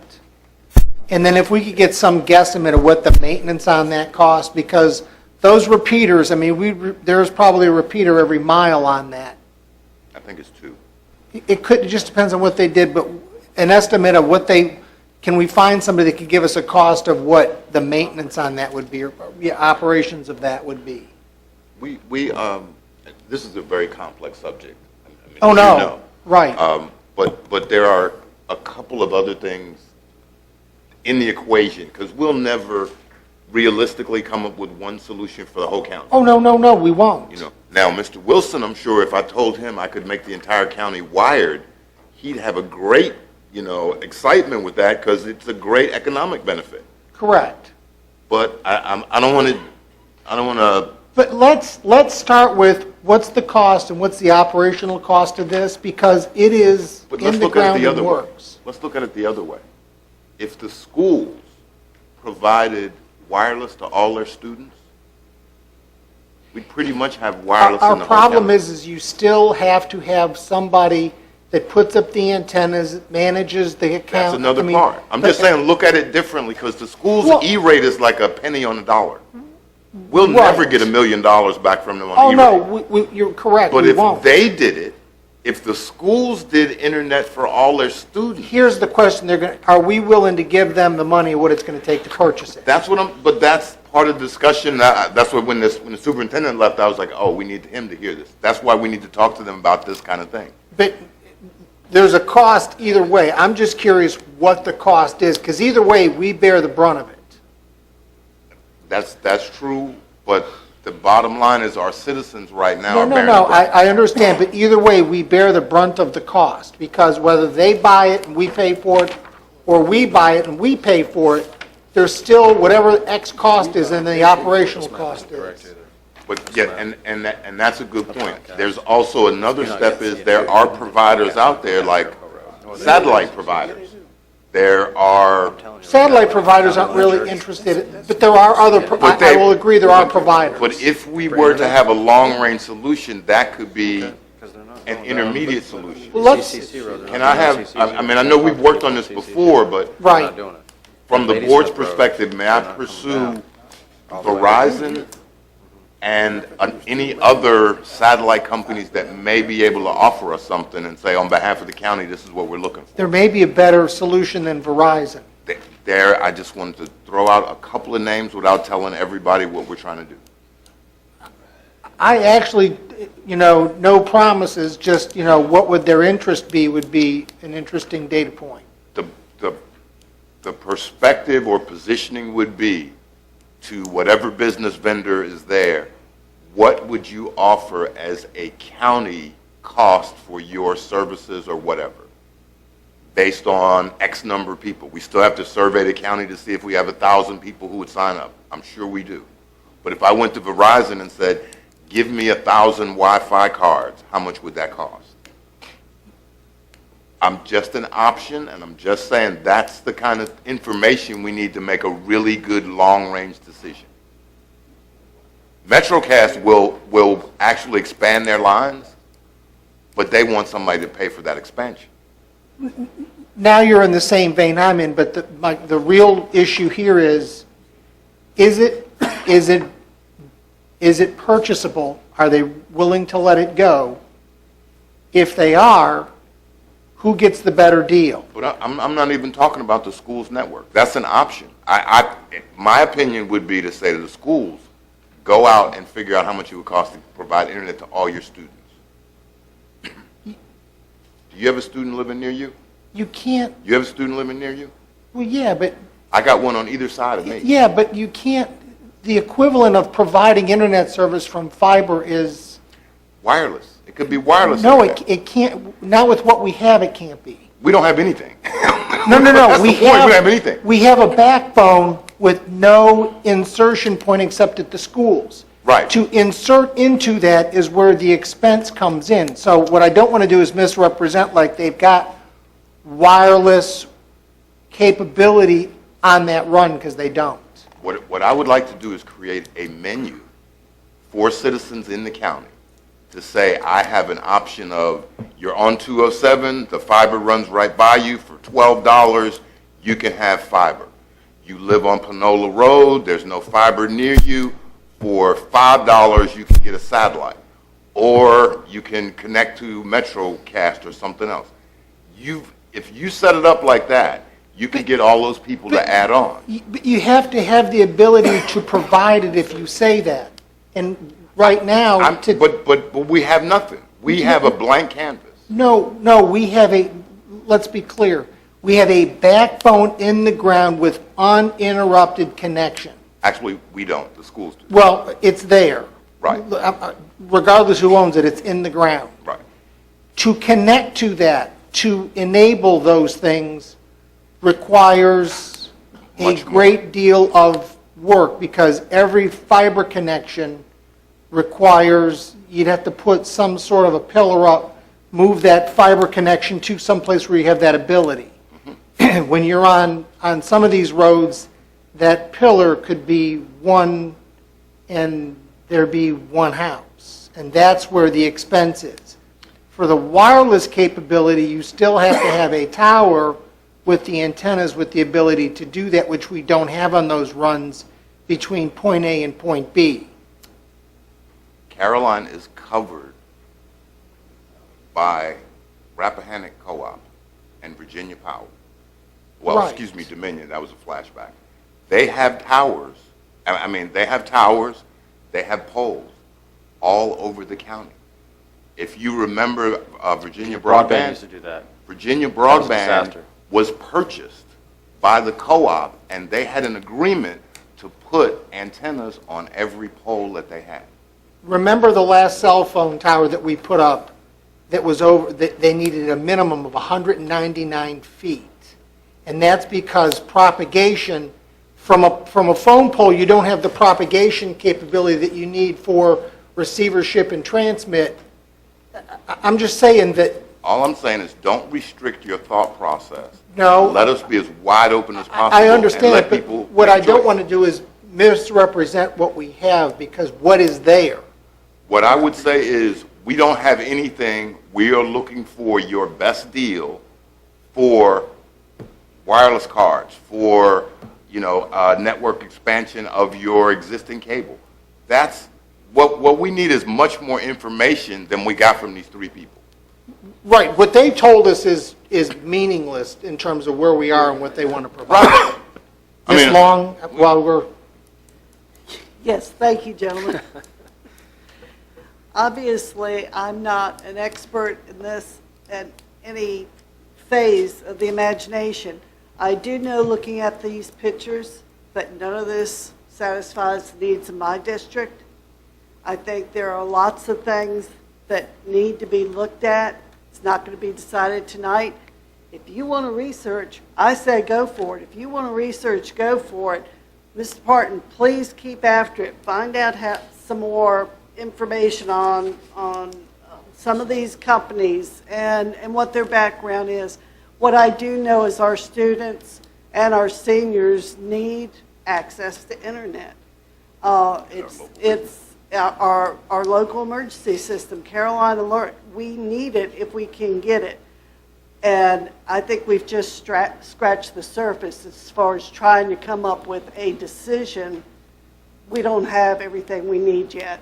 And we need to let people go and come back and let you keep going and come back and hit this again. It's not going to get decided tonight. correct. Mr. Chairman. Mr. Black? I do think that you're probably going to have to have some sort of mixed solution here. I mean, the reality behind it is we have a very large county, and what a wireless company can do in one side of the western county is probably not going to be the same over in Port Royal.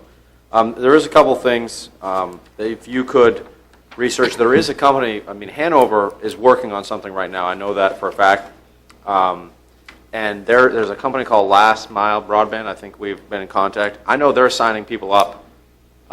They put out over the summer an area 6 miles, and it goes into the western part of Carolina, up Anderson Mill Road. If we could contact them with a kind of a map of their service area, so that way, I mean, because that would be a good, it covers a chunk of the western Carolina. I know, like the very, very Charlesburg area. Doesn't cover all of it outside, doesn't cover Lake Landor, but it covers a little bit of that. But having maps and information for people, I think would be very, very helpful, because I know that is one wireless solution. And I don't know the deal that Hanover made with Last Mile. I'm not sure. So maybe if we can get a copy of that to see what they're doing as kind of a basis to see maybe what we can do. But I know Last Mile's, they're signing up customers. I know that they were doing that. So is that something we could look at? Absolutely. The other thing too here on the maps, looking at the map dealing with a wired Comcast service, I'm going to be honest with you, that's just not true. I mean, there's part of Anderson Mill Road and County Line Church Road and Ladysmith Road out in my district. It's green on this map, says it's available. Those people would love to have it available, because I get calls. That's one of the highest things I get calls on outside of Aqua, water is the lack of internet. I'm sorry, Mr. Black, but to clarify, I think what they gave us was their service area, not necessarily where they're providing service. I think they Well, let me may have ask you this question then. If it's their service area, why aren't they providing the service then? Because that's something that we also need to look into, because isn't it something about the population density is 25 homes per mile that they have to provide it? 10. 10 homes per mile? 10 homes per mile. Well, if it's 10 homes per mile, then we got a problem, because I know they're not providing it in that area. So that's something that we need to talk to them about. I know she calls you back once a year, but I mean, it's something that we need to talk to them about, because it's very frustrating. It's 10 houses. The third thing is, I know we're searching for a wireless solution. In some of the rural areas, that's just a reality behind it. But right now, I know like in the eastern part of the county, you have one choice if you do have it, which is MetroCast, correct? In the western part of the county, you have one choice, which is Comcast, as far as if you're going to do the wired solution. I think that's also something that we need to look at as far as contacting the wired companies as well, to bring in competition. Maybe they might expand the service farther than what Comcast is doing now. So, I mean, that's another part of the solution that I think we can, right, I mean, that we can definitely look into.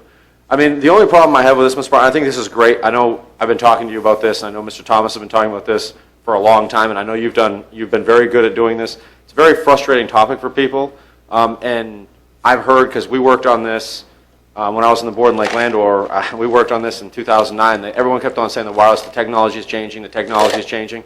The technology has been changing for 6 years, and it's frustrating. Someone out there has got to be able to do something, because if we keep on waiting, the technology changing, we'll be waiting forever.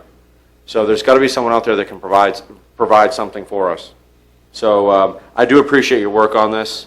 I do think this is something that we kind of need to be put on the fast track, because there's a lot of citizens that live in the rural areas, and it's not just in Caroline, it's everywhere, but there's a lot of citizens that are frustrated by their lack of internet service. Sure. Thank you. So I don't believe there's going to be any action on this tonight. I think it's just further investigation. Right. We're going to, I think Mr. Black would like to know how they're doing the last mile in Hanover. Mr. Thomas is going to explore some options with the fiber network, the fiber backbone that we've got. And we can put this on the agenda in the future again if we get some progress to update everybody. How's that? Would there be any interest in a committee with a couple of board members to work on it? I don't mind working on it at all. Mr. Thomas and I have done this in the past, and I don't have an issue with it at all. My only concern, I do know in Spotsylvania, my only concern with the committee is they have a wireless authority, I think, in Spotsylvania, and they've been spinning their wheels. We do too. Yeah. Okay. Right, And right. yeah, and they've been spinning in Spotsylvania. I know that's been I think, spinning their wheels for a long time. I mean, it's not. yeah. Alan, didn't we set up a wireless authority with the board?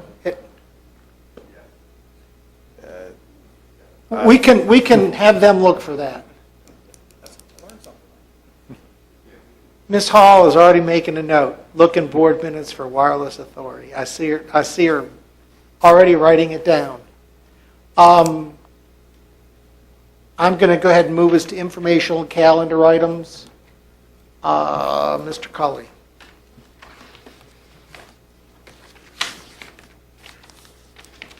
We now have, we're going to continue our meeting to the 1st at 4:30 at the middle school. Did I get that right? Middle school. Hopefully a work session with the school board. The 11th, we have VACO Government Day in Richmond. Then our meeting is on the 16th, as approved tonight, and that's coming off of President's Day, state holiday, federal holiday on the 15th. So that's all that we had on for informational. I will give you there was an update. I don't know if we went through it. Ms. Hall researched as far back as she could find in the minutes to 1983. Is that right? 83. In our files. Yeah. You haven't looked further away. And the planning commission appointments are what they are today. So it goes back a long time.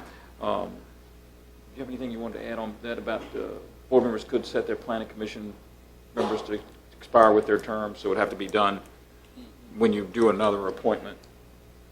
Yeah, I think I wrote you an email about that. I'm not sure I Yes, can you remember did. it exactly, but yeah, that's sort of all.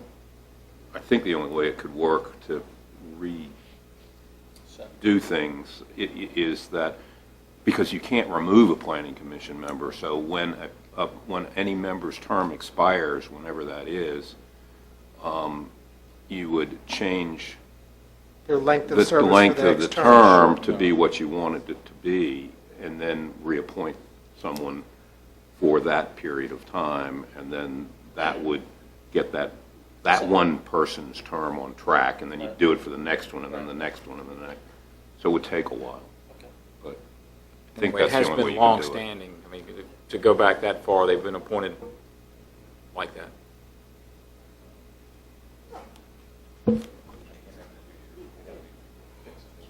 I'll tell you what, we'll put it on the agenda for another night to discuss rather than at the end of this evening, because you're going to blow my schedule tonight. There is a closed meeting on the agenda for discussion of concerning of prospective businesses and industries in the county. Mr. Black? Can we do closing board comments first? Yeah, we will, you're correct, Mr. Thomas. Let's go to closing board comments. Thank you. Mr. Wilson, do we still have February 1st as the date for?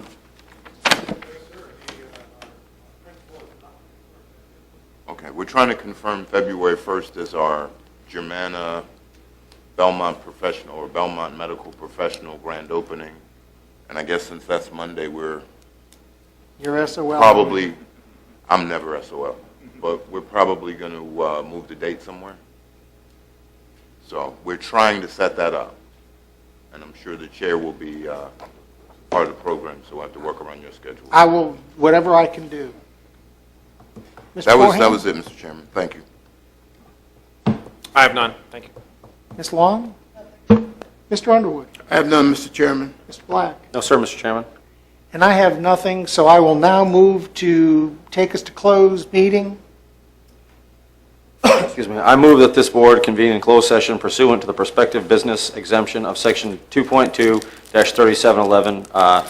2.2-3711.A.5 of the Code of Virginia to discuss the status of various economic development projects being pursued by the county about which no previous public announcement has been made. I have a motion. Do I have a second? I'll I have second. a second. Any discussion? All those in favor signify by saying aye. Aye. Aye. Opposed? Ayes have a motion. Why don't we go back to come out of closed session, please? So moved. Do I have a second? Second. I have a motion to second to come out of closed session. All those in favor signify by saying aye. Aye. Opposed? Ayes have it. Motion carries. At this time, I'd like to certify that only business matters lawfully exempt from the open meeting requirement by the Virginia law were discussed in closed meeting to which this certification applies.